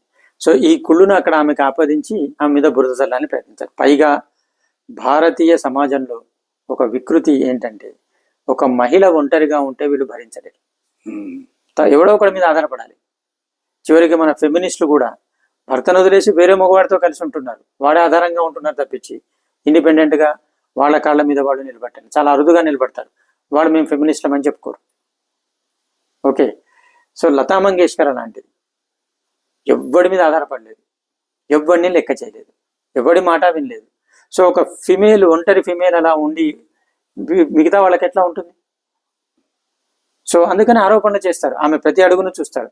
ఆమె ఉదయం 4 గంటలకు వెళ్ళి కొత్తలో 46-47లో హుస్నాల్ భగత్రామ్లో హుస్నాల్ దగ్గర సంగీతం, సినిమా పాటలు పాడటం నేర్చుకునేది. ఈమె టాలెంట్ చూసి అతను ప్రత్యేక శ్రద్ధ చూపించాడు. సో హుస్నాల్ భగత్రామ్కి ఆమెకి సంబంధం. ఇప్పుడు మన ఇంత ఎదిగిన తర్వాత కూడా మన ఆఫీస్లో చూస్తాము, ఒకడు అమ్మాయితోటి మాట్లాడంగానే వాళ్ళిద్దరికి ఏదో ఉందని సంబంధాలు అంట కట్టేసి వీళ్ళు బెడ్రూమ్లు ఊహించుకుని అక్కడ ఏం జరుగుతుందో ఊహించుకుంటూ కూడా రాస్తాడు. మనకి ద్రౌపది నవల ఉండనే ఉంది, యార్లగడ్డ లక్ష్మీప్రసాద్, వాళ్ళ శోభనం గదిలో ఏమవుతుందో ఊహించుకుని రాశాడు. ఓకే, సో ఇలాంటి ఊహలు కామన్. ఒక అమ్మాయి ఉంది అంటే ఈనాటికి కూడా ఆమెని మరో రకంగా చూడటం చాలా కష్టం. విష్ణు సత్యనారాయణ చర్యల కట్టలో రాస్తాడు, ఆ ముకుంద రామారావు అతను ఆమె గురువు రత్నావళికి పాఠాలు నేర్పించేటప్పుడు ముందు ట్రై చేస్తాడు. ఎప్పుడైతే ఆమె లొంగదని తెలిసిందో అప్పుడు బుద్ధిగా ఉంటాడు, ఆమెను గౌరవిస్తాడు. So this is the tendency of human beings, male human beings. So ముందు ట్రై చేస్తాడు ప్రతివాడు. ఒంటరి మహిళ, తను పాటిస్తే పాడుతుంది, తను డబ్బులు ఇస్తే పాడుతుంది. సో తన మాట వినాలనుకుంటాడు, వినదు, కోపం వస్తుంది, అవమానం అవుతుంది. ఇప్పుడు మన ముందు మాట్లాడలేని వాడు వెనక మాట్లాడతాడు. ఆ వెనక ఎన్నో రూమర్స్ చేశారు, ఆమె ఎక్కడన్నా రియాక్ట్ అయిందా? ఎక్కడ రియాక్ట్ కాలేదు. ఒక ఇన్సిడెంట్ చెప్తుంది ఆమె. నక్షాద్ అని ఒక లిరిసిస్ట్ ఉన్నాడు, హాయిగా అనే వాళ్ళ పాడినవాడు. ఆమె అప్పుడు ఇష్టంగా ఒక పెన్ను కొనుక్కుందట, ఆ పెన్ను అతనికి ఇచ్చింది. దాంతో లతా మంగేష్కర్ నాకు పెన్ను ఇచ్చింది, నాకు ఆమెకి ఏదో ఉందని ప్రచారం చేయటం మొదలుపెట్టాడు. సో దాంతో ఆమె కంప్లైంట్ చేసింది, అంతే. ఆ తర్వాత ఆ పెన్ను తీసుకుని విసిరేసింది. మళ్ళీ జీవితంలో ఒకడికి ఏం గిఫ్ట్ ఇవ్వలేదు, మళ్ళీ ఎవరిని దగ్గర రానిలేదు. సో అటువంటి ఆమె శ్రీరామచంద్రతో అఫేర్, హేమంత్ కుమార్తో అఫేర్, భూపేన్ హజారికాతో అఫేర్. నమ్మే వాళ్ళకి బుద్ధి ఉండాలి. రాజ్ సింగ్ దుంగాపూర్ది లతా మంగేష్కర్ది ఒక విలక్షణమైన సంబంధం. అసలు వాళ్ళకి పరిచయం ముందే అయినా సరే వాళ్ళు క్లోజ్గా వచ్చేది 60s, 70s అనుకున్నాం.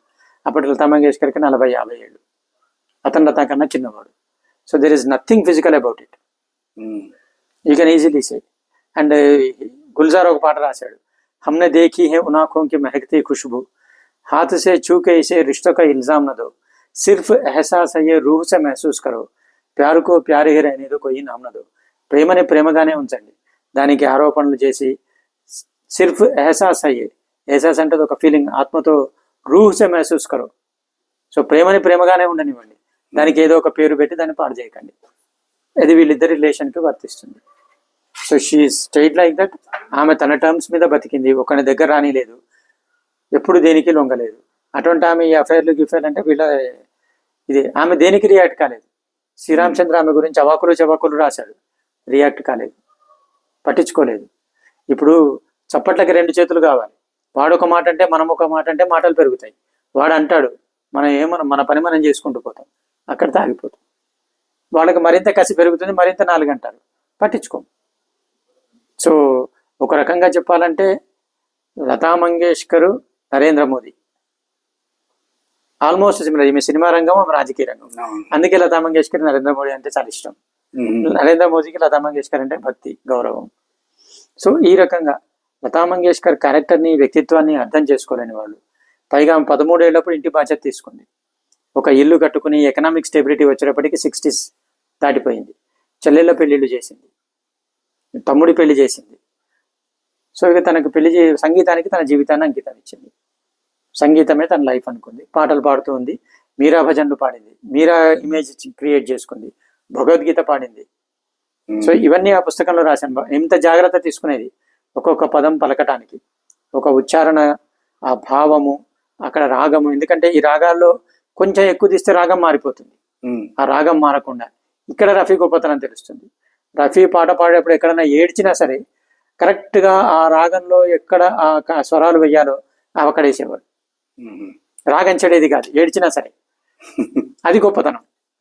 ఏడ్చాడు బహిరంగంగా, అదొక ఎక్స్ప్లిసిట్ ఏడుపు అవసరం లేదని దూషిస్తారు, కానీ ఆ ఏడుపులో ఆ దీనిలో కూడా రాగం చెండివ్వలేదు, భావం చెండివ్వలేదు. సో ఆ గొప్పతనం అది వేరే. బట్ లతా మంగేష్కర్ గొప్పతనం ఏంటంటే ఇది, ఒక పాటని ఎంత అద్భుతంగా పాడాలో అంత అద్భుతంగా పాడు. ఆమెకు పాటిచ్చేసి ఊరుకునేవాడు సంగీత దర్శకుడు. ఇక్కడ మదన్ మోహన్ గురించి చెప్పుకోవాలి మనం. లతా మదన్ది ఒక సపరేట్ రిలేషన్షిప్. భయ్య అంటుంది, వాళ్ళిద్దరు సిస్టర్ బ్రదర్ రిలేషన్షిప్. కానీ మదన్ మోహన్ లతా మంగేష్కర్ కోసం అత్యద్భుతమైన ట్యూన్లు చేసేవాడు. అండ్ అట్లాగే పాటలన్నీ నిలిచిపోయినాయి. లగ్ జాగలే, ఆప్కే నజరోనే సంజా, ప్యార్కే కాబిల్ ముజే దగ్గర నుంచి మొదలుపెట్టి బేతాబ్ దిల్ కి తమన్నా యహీ దగ్గర నుంచి అతని చివరి సినిమా లైలా మజ్ను, కొయ్యి పత్తర్ సే నామారే మెరే దీవానేకో దాకా. ఆ పాట వినండి, కొయ్యి పత్తర్ సే నామారే మెరే దీవానేకో. దాదాపుగా 50 ఏళ్ల వయసులో కొత్త సింగర్లు వస్తున్న లతా మంగేష్కర్ పాడటం మానేయాలన్నప్పుడు ఎంత ఎనర్జీ కనిపిస్తుందో ఆ పాటలు. అద్భుతం అన్నమాట. సో అటువంటి సింగర్ జీవితాంతం పాడినా మనకి బాధ లేదు. బాధ ఉంటే అది వాళ్ళ ప్రాబ్లం. సో ఇది లతా మంగేష్కర్ గొప్పతనం. అంటే 70లలోనే ఇంకా ఆమె మానేయాలని అయిపోయింది, మానేస్తారు, మానేయాలని. ఇది వాయిస్ క్వాలిటీ ఏజ్ బట్టి చేంజ్ అవుతుంది. చేంజ్ అయినా సరే కానీ 2018 దాకా పాడింది. అంటే 2000 తర్వాత తగ్గించింది, 18లో ఒక పాట పాడింది. అంటే ఆ వాయిస్ క్వాలిటీ మారినా సరే సందర్భానికి తగ్గట్టు, పాటకి తగ్గట్టు పాట పాడుతూ మెప్పించటం. ఎందుకంటే ఆమె హిట్ పాటలు మీకు 90s 2000లో మేరే ఖ్వాబోं में आए ఇవన్నీ కనిపిస్తాయి. పేజ్ 3లో కిత్నీ అజీబ్ రిష్తే హై యహా ఇలా కనిపిస్తూనే ఉన్నాయి మీకు పాటలు, హిట్ పాటలు, మామూలు ఏదో పాడినట్టు కాదు. సో ఆ వయసులో కూడా అలా పాడగలిగిందంటే ఎంత నిబద్ధత, ఎంత కమిట్మెంటు, ఎంత దైవ ఏమంటారు బ్లెస్సింగ్స్, దేవుడి యొక్క ఆమె మీద ఆశీస్సులు ఉంటే తప్పించి అలా పాడటం మామూలు మనుషులకు కుదరదు. ఎందుకంటే ఇంత సింగర్ని చూస్తున్నాం. అల్కా యాగ్నిక్ అద్భుతంగా పాడింది, 5 ఏళ్ళు 10 ఏళ్ళు, షీఈస్ గాన్. తర్వాత ఆమెకి ఇది లేదు. ఉదిత్ నారాయణ కొంచెం పాడాడు, పోయాడు. సో ఈ రఫీ గొప్పతనము, లతా మంగేష్కర్ గొప్పతనం అక్కడ తెలుస్తుంది. చనిపోయి 1980లో రఫీ చనిపోయినప్పుడు రఫీ నెంబర్ 1. పడిపోయి లేచాడు. సినిమా పరిశ్రమలో అది సాధ్యం కాదు. పడ్డవాడు లేవడు, కిందకి లాగి తొక్కి పడేస్తాడు. అటువంటిది పడి లేచాడు. అదే గొప్పతనం. ఇది ఈమె గొప్పతనం. ఎక్కడా పడలేదు, అదే స్థాయి మెయింటైన్ చేసుకుంటూ వచ్చింది. హీరోయిన్లు మారుతున్నారు, ట్యూన్స్ మారుతున్నాయి, కానీ ఆమె సింగింగ్ మారలేదు. మీకు ఇంకొక ఎగ్జాంపుల్ చెప్తాను. ఆర్డి బర్మన్ ఉన్నాడు, గ్రేట్ క్రియేటివ్. 5 ఏళ్ళు 6 ఏళ్ళు మించి అతని క్రియేటివిటీ నిలవలేదు, టాప్ పొజిషన్. తర్వాత పడిపోయాడు. చివరికి సినిమా లేని పరిస్థితిలో ఒక్క సినిమాతోటి పోయాడు ఆయన. 1942లో వస్తుంది. ఆశా భోన్స్లే అతను పెళ్లి చేసుకుంది. అయినా సరే ఒక మంచి పాట క్రియేట్ చేస్తే లతా మంగేష్కర్ తోటి పాడించేవాడు. బెస్ట్ ఆఫ్ లతా మంగేష్కర్లో 70s తర్వాత చూస్తే ఆర్డి బర్మన్ పాటలు ఉంటాయి. ఆ పాటలు ఏవి ఆశా భోన్స్లేకి ఇవ్వలేదు. ఎందుకు ఇవ్వలేదు? ఆశా భోన్స్లే మరి హస్బెండ్. అవును. మరి లతానే ఎందుకు ప్రత్యేకంగా పిలిచి పాడించాడు? అక్కడే తెలిసిపోతుంది లతా గొప్పతనం. అంటే ఇప్పుడు ఆ కుటుంబ బాధ్యతలు తీసుకుంది, చెల్లెళ్ళ పెళ్లి చేసింది. అయిన తర్వాత చెల్లెళ్ళతోటి అంటే పర్టికులర్గా ఆశా భోన్స్లేతోటి విభేదాలు వచ్చాయంటారు కదా. ఆశా భోన్స్లేతో విభేదాలు అనే కన్నా దాన్ని ఎట్లా అర్థం చేసుకోవాలంటే, ఈమె 13 ఏళ్ల నుంచి పోరాడుతోంది ఫ్యామిలీని సెటిల్ చేయడానికి. ఈమెకి 18 ఏళ్ళు, ఆశా భోన్స్లేకి 14 ఏళ్ళు, 4 ఏళ్ళ డిఫరెన్స్ ఉంది. ఆ టైంలో ఆమె కూడా పాడుతోంది. ఇద్దరూ కలిసి గనక కుటుంబం కోసం కష్టపడి ఉంటే కుటుంబం త్వరగా స్థిరపడేది. ఆ టైంలో ఆమె వేరే వాడిని పెళ్లి అంటే ఇన్సెక్యూరిటీ ఫీలింగ్. ఆశా భోన్స్లేకి ఇన్సెక్యూరిటీ ఫీలింగ్. ఒక హేస్ట్ డిసిషన్ తీసుకుంది. పెళ్లి చేసుకుని వెళ్ళిపోయింది. వాడికి లతా మంగేష్కర్తో పోటీగా ఈమెను సినిమాల్లోకి తీసుకొచ్చాడు పాట పాడటానికి. అంటే కలిసి కుటుంబాన్ని నిలపవలసిన వాళ్ళు పోటీ పడాల్సి వచ్చింది. Okay okay. అండ్ లతా మంగేష్కర్తో పోటీ పడి ఎవరూ గెలవలేరు. అండ్ అప్పటికే ఇక్కడ గీతాదత్ లాంటి టాలెంట్ ఉంది. So ASHA Bhonsle had to struggle. And ఇంకోటి అంటే వీళ్ళని కలవద్దని ఆమె హస్బెండ్ రెస్ట్రిక్షన్స్ పెట్టాడు. అతను చాలా హింసించాడు ఆశా భోంస్లేని. అందుకని అతనికి దూరం వచ్చేసింది, డైవోర్స్ వచ్చేసింది. అది వేరు సంగతి. బట్ లతా మంగేష్కర్ ఆమెను ఒక్క మాట లేదు, ఇంటికి వస్తే కాదని లేదు. సో వీళ్ళిద్దరు చుట్టుపక్కల వాళ్ళు ఊహించడం అనమాట వీళ్ళిద్దరికి పోటీ అని. ఎందుకంటే ఆశా భోంస్లే స్ట్రగ్లింగ్, లతా మంగేష్కర్కి పాటల మీద పాటలు రాణిలాగా నడుచుకుంటూ పోతుంది.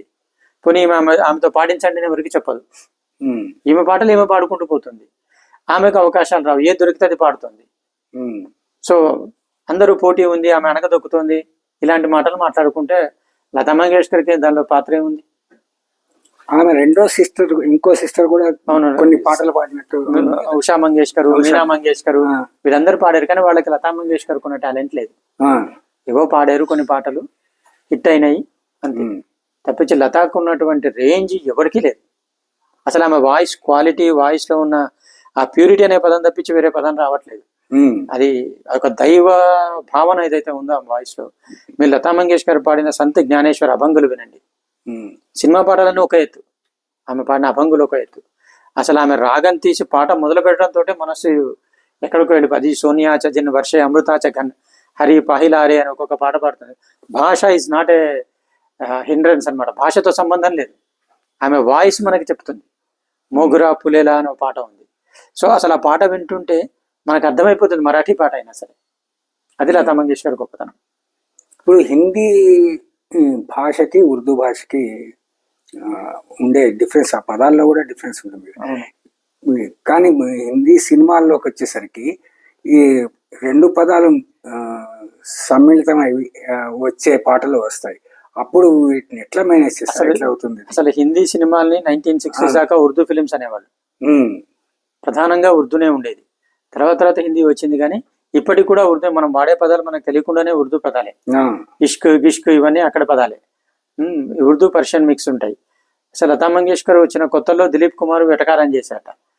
ఈ మరాఠీ బ్రాహ్మణ అమ్మాయి ఏం పాడుతుంది, అంత పప్పు వాసన వస్తుంది ఏం పాడితే, ఉర్దూ పదాలు ఏం పలుకుతుంది అన్నట్టు.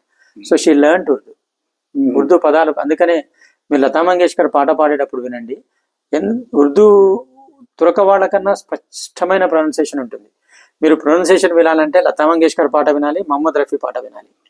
ఆ పదాన్ని వాళ్ళిద్దరు, ఇప్పుడు దీపక్ బగైర్ అంటుంది, బగైర్ కాదు, ముఖేష్ కిషోర్ కుమార్ బగైర్ అంటారు.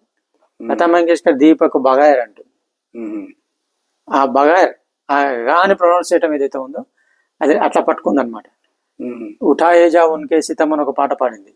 ఆ పాట రికార్డ్ అయ్యేటప్పుడు అందరు నుంచున్నారు. ఈమె మరాఠీ ఉర్దూ ప్రొనౌన్సియేషన్ సరిగా లేకపోతే ఈమెను తీసేసి ఏ నూర్జహాన్ వేరే ఎవరితో పాడిద్దామని, నూర్జహాన్ వెళ్ళిపోయింది అప్పటికి. సో వేరే ఎవరితో పాడిద్దామని ఆమె ప్రొనౌన్సియేషన్ విని అందరూ ఆశ్చర్యపోయారు. సో అట్లా అది పట్టుదల. ఆ పట్టుదల, ఆ దీక్ష ఇతరులలో లేదు. ఇప్పుడు వచ్చేసి సింగర్స్ పాడి కరెక్షన్ అంటే వాయిస్ దీంతో చేసేసుకుని అడ్జస్ట్ అయిపోతారు. లతా మంగేష్కర్ అలా కాదు, perfectionist. And she gets what she wants. ఒకటి ఉంది, you get what you want when you don't compromise, or you don't get anything when you don't compromise. ఈ రెండు సూత్రాలు. అంటే ఒక రిస్క్ తీసుకుంటాను, కాంప్రమైజ్ అయితే రాజీ పడితే మనకి ఏ దొరికితే అదే, రాజీ పడకపోతే మనం కోరిందన్నా దొరుకుతుంది, అసలు ఏమీ దొరకదు. అయినా సరే ఆమె రాజీ పడలేదు, ఫస్ట్ నుంచి రాజీ పడలేదు. పదాల దగ్గర నుంచి లిరిసిస్ట్ సాయుర్ జాన్వితో సహా లిరిసిస్ట్ ఆమెకు పదాల అర్థాలు వివరించి ఆమెకు నచ్చకపోతే పదాలు మార్చేవాళ్ళు. సో అలాంటి ఇమేజ్ ఆమె క్రియేట్ చేసుకుంది. కాబట్టి ఇప్పటికి కూడా ఉర్దూ ప్రొనౌన్సియేషన్ లతా మంగేష్కర్ని, మహమ్మద్ రఫీని చూసి నేర్చుకోవచ్చు. ఇంకెవరు అంత స్పష్టమైన ప్రొనౌన్సియేషన్ లేదు. లతా పాటలు తప్పనిసరిగా విని తీరవలసిన పాటలు అని చెప్పేసి మీరు చివరి చాప్టర్ రాశారు. వాటి గురించి కొన్ని వివరించండి. ఉదాహరణకి ఎన్నుకోవాలి కాబట్టి 150కి పరిమితం అయ్యాను. అవును, లతా పాటలు తప్పనిసరిగా పాడాలి అంటే ఆమె పాడిన 6000 పాటలు వినాల్సిందే. There is no go. ముఖ్యంగా ఆమె పాడే ప్రైవేట్ పాటలు, మీరా భజన్లు.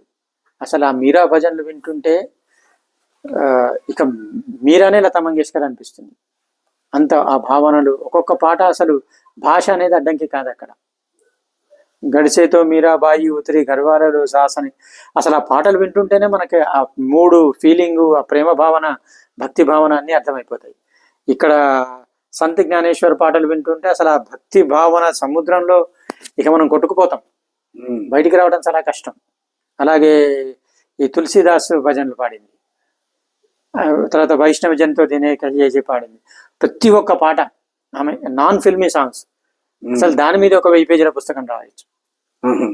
Filmy songs are nothing. అసలు ఆమె మీరు సంత్ జ్ఞానేశ్వర్ అభంగులు వింటే ఆమె పుట్టింది అభంగులు పాడటం కోసం అనిపిస్తుంది. భగవద్గీత ఆమె పాడింది, ఇతరులు కూడా భగవద్గీత పాడారు, కొందరు పాడి మీనింగ్ కూడా చెప్పారు, ఘంటసాల లాంటి వాళ్ళు. ఈమె మీనింగ్ చెప్పలేదు, కానీ ఆమె భగవద్గీత పాడుతుంటేనే మనకు అర్థమైపోతుంది. That is Lata Mangeshkar speciality. అదే ఆమె ప్రైవేట్ పాటలోకి ఎత్తు, సినిమా పాటలోకి ఎత్తు. సినిమా పాటల కన్నా ప్రైవేట్ పాటలు చాలా గొప్పవి. ఆమె జానపద గీతాన్ని కూడా పాడింది, అన్ని రకాల పాటలు పాడింది. She sung everything.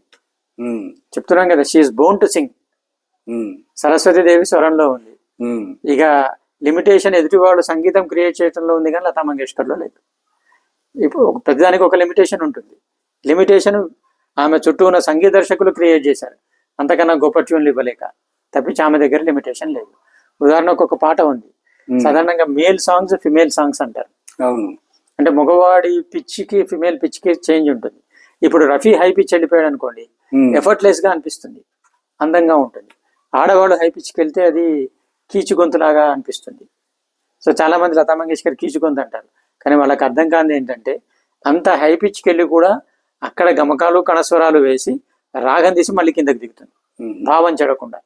సాధ్యం కాదు ఎవరికి, అది ఎవరికి సాధ్యం కాదు. అజీ రూట్ కర్ అబ్ కహా జాయేగా జహా జాయేగా హమే పాయేగా అని ఒక పాట ఉంది. సో ఆ అజీ దగ్గర నుంచి మొదలు పెడుతుంది చమత్కారం. ఆ పాటలో హై పిచ్ వెళ్తుంది, అజీ లాకు పర్దో మే చుప్ జాయేగా నజర్ ఆయేగా ఉంటుంది.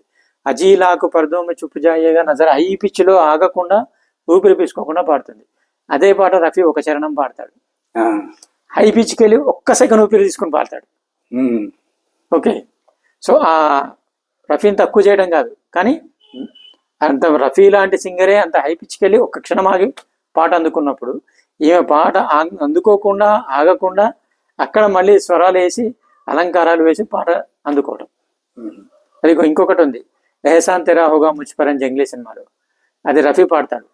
పరమాద్భుతమైన పాట అది, అసలు అద్భుతం రఫీ పాఠం. హై పిచ్ తుమ్నే ముజ్కో హస్న సిఖాయా అని రాగాలు తీసి రోన పడేగో రోయింగ్ అని ఏడ్చినట్టు చేసి ఇలా చేస్తాడనమాట. అంత అద్భుతంగా పాడతాడు. అది లతా మంగేష్కర్ పాడాలి. లాస్ట్ మినిట్లో ఫీమేల్ కూడా పెట్టాలనుకున్నారు, రికార్డింగ్ చేసే టైం లేదు కాబట్టి హీరోయిన్ వెనకాల రఫీ పాట వస్తుంటే ఆమె యాక్ట్ చేసేసింది. అంటే రఫీ ఎంత హైకి వెళ్ళాడో అంత హైమే, హీరోయిన్ పాడాల్సిన అవసరం లేదు కదా, పెద్దమల్లి కదిపితే చాలు, పాడేసింది. ఇప్పుడు లతా పాడేటప్పుడు ఆ రఫీ వెళ్ళిన పిచ్చికి వెళ్ళి ఈమె పాడాలి, అవి భావాలు పలకాలి, పాడింది. ఓకే, సో అది లతా మంగేష్కర్ గొప్పతనం. So she can go. ఇంకొకటి ఉంది, ఆ అబుల్ అవుట్ చలే అని. ఎంత గొప్ప గొప్ప సింగర్లు కూడా ఆ స్టేజ్ మీద ఆ పాట పాడరు. అందులో లతా మంగేష్కర్ పాడేది ఆజారే అని అరుపు మాత్రమే. ఆజారే అని రాగానే హై పిచ్, ఎంత హై పిచ్కి వెళ్తుందంటే మానవ మాత్రం వెళ్ళలేరు. అందుకే ఆ పాట ఎవరు పాడారు స్టేజ్ మీద, పాడిన అట్లా మెప్పించలేరు. సో కీచుగొంతు అనే వాళ్ళని జాలిపట్టం తప్పి చేంజ్ చేయలేము మనం. అంటే వాళ్ళకి పాట వింటం తెలీదు, పాట గొప్పతనం తెలియదు, అంతే. ఎవరిదైనా కీచుగొంతు అవుతుంది ఆడవాళ్ళలో. అక్కడ ఆమె స్వరాలు వేయటము అవి అసలు అద్భుతం. అసలు ఆ పాట వింటుంటే పిచ్చెక్కిపోతుంది. లతా మంగేష్కర్ ఒక్కొక్క పాట, మామూలు పాటల దగ్గర నుంచి, మీరు మేం సాహెబ్ అని ఒక సినిమా వచ్చింది, మాయా మేం సాహెబ్, దానిలో పాడుతుంది. మన కుమార్ షాను ఆమె, కుమార్ షాను సపరేట్, ఈమె సపరేట్, టాండెమ్ సాంగ్స్ అంటారు వీటిని. రఫీ లతా టాండెమ్ సాంగ్ పాడారు, ముఖేష్ లతా టాండెమ్ సాంగ్ పాడారు. ఒక్క రఫీతో తప్పించి ఇతర ఏ సింగర్తో టాండెమ్ సాంగ్ పాడినా ఈమె వాళ్ళని డామినేట్ చేసేసింది.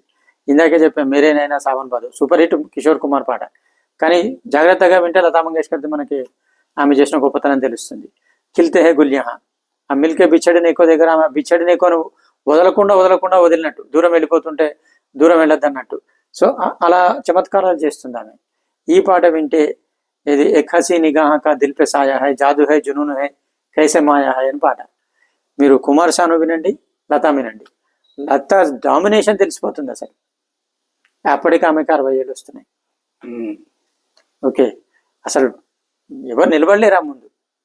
ఆమె ముందు నిలబడగలిగిన మేల్ సింగర్ రఫీ ఒక్కడే. కిషోర్ కుమార్, ముఖేష్ కూడా పాడతారు, కానీ వాళ్ళకి లతా మంగేష్కర్ అంటే ఆరాధన భావన.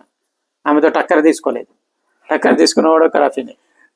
సో అలాగా, ఎందుకంటే ఈక్వల్స్ మధ్య పోటీ ఉంటుంది, ఇన్ఈక్వల్స్ మధ్య ఆరాధన భావన ఉంటుంది. అండ్ ఇంకొకటి గొప్పతనం ఎక్కడ ఉంటుందంటే, కిషోర్ కుమార్ వాయిస్ గంభీరంగా అయింది 70s లో. అప్పుడు ఈమె వాయిస్ మరింత పీలగా చేసింది. దాంతో ఆయన గంభీరం ముందు వాయిస్ ఇంకా అద్భుతంగా అనిపిస్తుంది. దేఖ ఏక్ ఖాబుతో సిల్సిలే హుయే అని వాడు అంటాడు, కిషోర్ కుమార్ అంటాడు, సారీ వాడని వచ్చేస్తుంది కిషోర్ కుమార్ అంటాడు. అనగానే ఆమె దూర్ తక్ నిగా మేము గుల్కిలే హుయే అని మేము అందుకుంటాం, దేఖ ఏక్ ఖాబుతో అని. సో అతని గంభీర్యం వాయిస్ ముందు ఈమె వాయిస్ అంత చిన్నగా సన్నగా వినిపించి అద్భుతమైన ఎఫెక్ట్ వస్తుంది. పాటలు సూపర్ హిట్. పరదేశియా ఏ సచ్చే పియా అని పాడుతుంది. కిషోర్ కుమార్ గంభీరంగా లోగోంకో కహనేదో రాగానే చప్పట్లు కొట్టేస్తారు. అంటే ఈమె కిషోర్ కుమార్కి తగ్గట్టు వాయిస్ మార్చింది. ఇది మీరు రఫీలో, లతాలో చూడొచ్చు, ఇద్దరిలో కనిపిస్తుంది. కో సింగర్ని బట్టి వీళ్ళ సింగింగ్ స్టైల్ మారుతుంది. రఫీ కూడా అంతే. లతా మంగేష్కర్తో ఉన్నప్పుడు అతను నకరాలు ఒక రకంగా చేస్తాడు, ఎక్కువగా అలంకారాలు వీటి మీద ఆధారపడతాడు. ఆవాజ్ దేకే హమే తుమ్ బులావో, మొహబ్బత్ మే తన హమ్కో సతావో అని కాస్త ఆ సతావో దగ్గర సతాయించే ఇది పెడతాడు. అదే ఆశా భోంస్లేతో పాడేటప్పుడు ఆమెని నకరాలు చేస్తుందో ఇతనని నకరాలు చేస్తాడు. అచ్చాజే చలో అమ్మా జానా అనగానే ఇతను అందుకుంటాడు. సో ఇద్దరు పోటీ అనమాట. అదే ముబారక్ బేగంతో పాడేటప్పుడు ఆమె వాయిస్ డిఫరెంట్ వాయిస్, ఇతను డిఫరెంట్గా పాడతాడు. శారదతో పాడేటప్పుడు ఒక రకంగా పాడతాడు. అంటే కో సింగర్ని గుర్తుపెట్టుకుని కో సింగర్ వీక్నెస్ని స్ట్రెంత్గా మలుస్తాడు. అందుకని లతా మంగేష్కర్ రఫీతో కొట్లాడినప్పుడు లతా మంగేష్కర్ దెబ్బతింది కాబట్టి రఫీ దెబ్బతింది. ఎందుకంటే Lata Mangeshkar solo singer, Rafi duet సింగర్గా వచ్చారు. డ్యూయట్ సింగర్గా వచ్చి సోలో సింగర్గా అయ్యాడు రఫీ. లతా మంగేష్కర్ సోలో సింగర్గా వచ్చింది. సోలో సింగర్గా ఎక్కువ పాటలు పాడారు. ఆమె సోలో సాంగ్స్ ఎక్కువ, రఫీ డ్యూయట్స్ ఎక్కువ. అందుకని ఎప్పుడైతే రఫీతో పాడనందు ఆమె అనుకుంది డ్యూయట్స్ దెబ్బతింటాయి అనుకుంది. రెండు కారణాలు ఏంటంటే, అప్పుడు మేల్ పాటలు ఎక్కువ ఉండేవి. సో డ్యూయట్స్కి తప్పించి ఫీమేల్ అవసరమయ్యేది కాదు. అండ్ రఫీకి డ్యూయట్ సింగింగ్ లోపల నిష్ణాతుడు. శంషాద్ బేగంతో పాటు ఆమె దాటికి ఆమె వాయిస్ గట్టిగా ఉన్నా సరే దానికి తగ్గట్టు నిలబడగలి పాడగలిగినవాడు. అటువంటి వాడు డ్యూయట్లు ఓడది ఈజీగా పాడేస్తాడు. సుమన్ కళ్యాణ్పూర్ కానీ ముబారక్ భాయ్ ఎవరు వచ్చినా సరే అద్భుతంగా పాడేస్తాడు. సో అక్కడ దెబ్బతింది అనమాట. ఈమెతో పాడే సింగర్లకి ఆ ఇది లేకపోవడంతో ఒక ముఖేష్, కిషోర్ కుమార్ అప్పుడు ఎక్కువ పాటలు పాడు. ముఖేష్ పాటలు హిట్ అయ్యేవి, మహేంద్ర కపూర్ తోటి అంతా హిట్ అయ్యేవి కావు, తేలిపోయేవి. ఈమె అద్భుతంగా పాడే కో సింగర్ డౌన్ తీసుకొస్తాయి, దెబ్బతింటారు. అక్కడ డౌన్ పోయే కో సింగర్ని రఫీ ఎలివేట్ చేసేవాడు. సో ఇలా రకరకాల విషయాలు ఉన్నాయి. ఇంకా చాలా విషయాలు నేను ఈ పుస్తకంలో, ఎందుకంటే ఇప్పటికే లతా మంగేష్కర్ కన్నా ఇతర విషయాలు ఎక్కువ ఉన్నాయని కొందరు అంటున్నారు. కానీ ఆ సింగర్లు, ఆ మ్యూజిక్ డైరెక్టర్ల వ్యక్తిత్వం చెప్పకపోతే వాళ్ళకి లతాకి క్లాష్ ఎందుకు వచ్చింది తెలియాలి.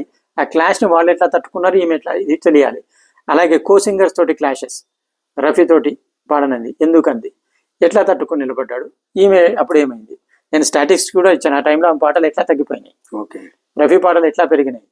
బినాకా గీత్మాల మనకి పాపులారిటీకి నిదర్శనం, ఫిల్మ్ఫేర్ అవార్డు నిదర్శనం. ఎలాగా అసలు 60 నుంచి రఫీ 53లో బైజూ బావరాతో రఫీ తను సింగర్గా సినిమాని హిట్ చేయగలని నిరూపించాడు తన పాటలతోటి.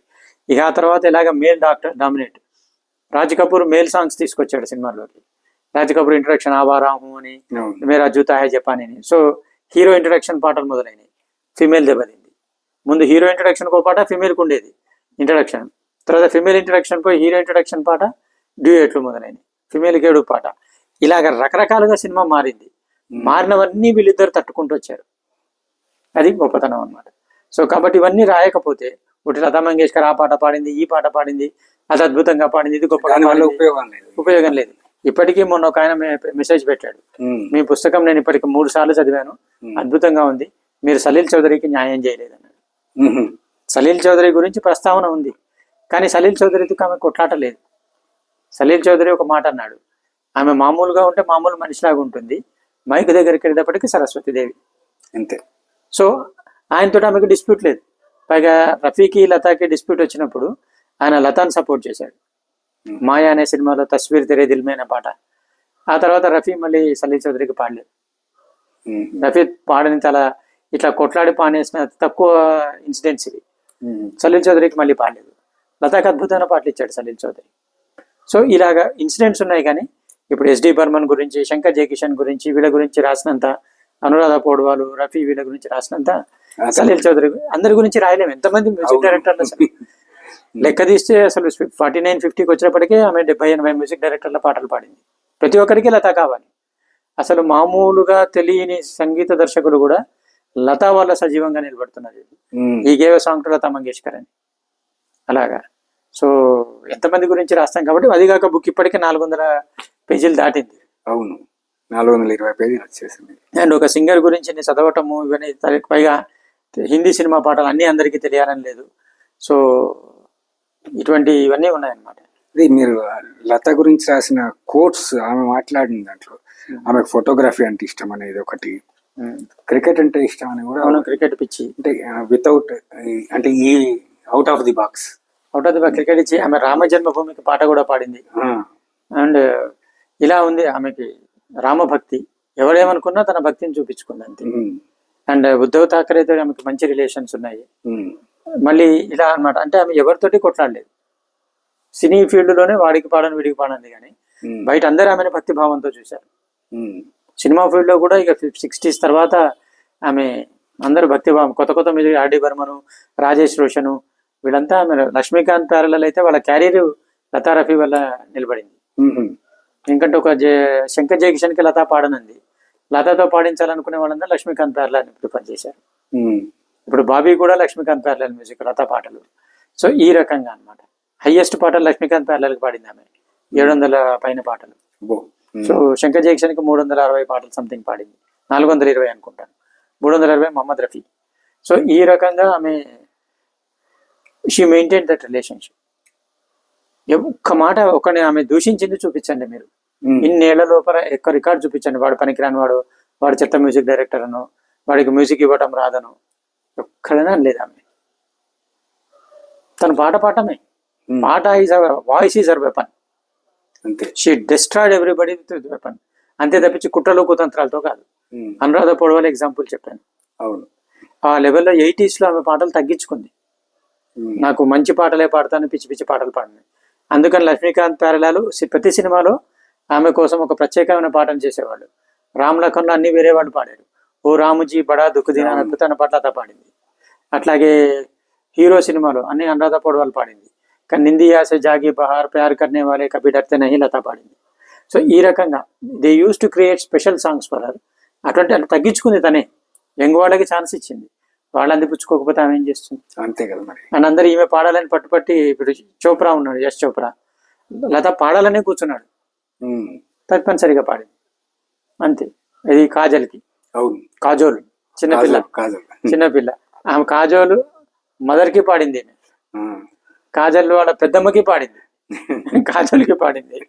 ఛాన్స్ లేకపోతే వాళ్ళ కూతురు కూడా పాడింది. అవును. So that is Lata Mangeshkar అన్నమాట. కాబట్టి ఒకళ్ళని నిప్పుకి ఒకళ్ళని మీద కోపం తెచ్చుకోవాల్సిన అవసరం ఉంది, ముట్టుకున్నవాడే కాలుతాడు. అవును. అటువంటిది ఆమె మీద ఆరోపణలు చేసిన వాళ్ళకే బుద్ధి లేదు.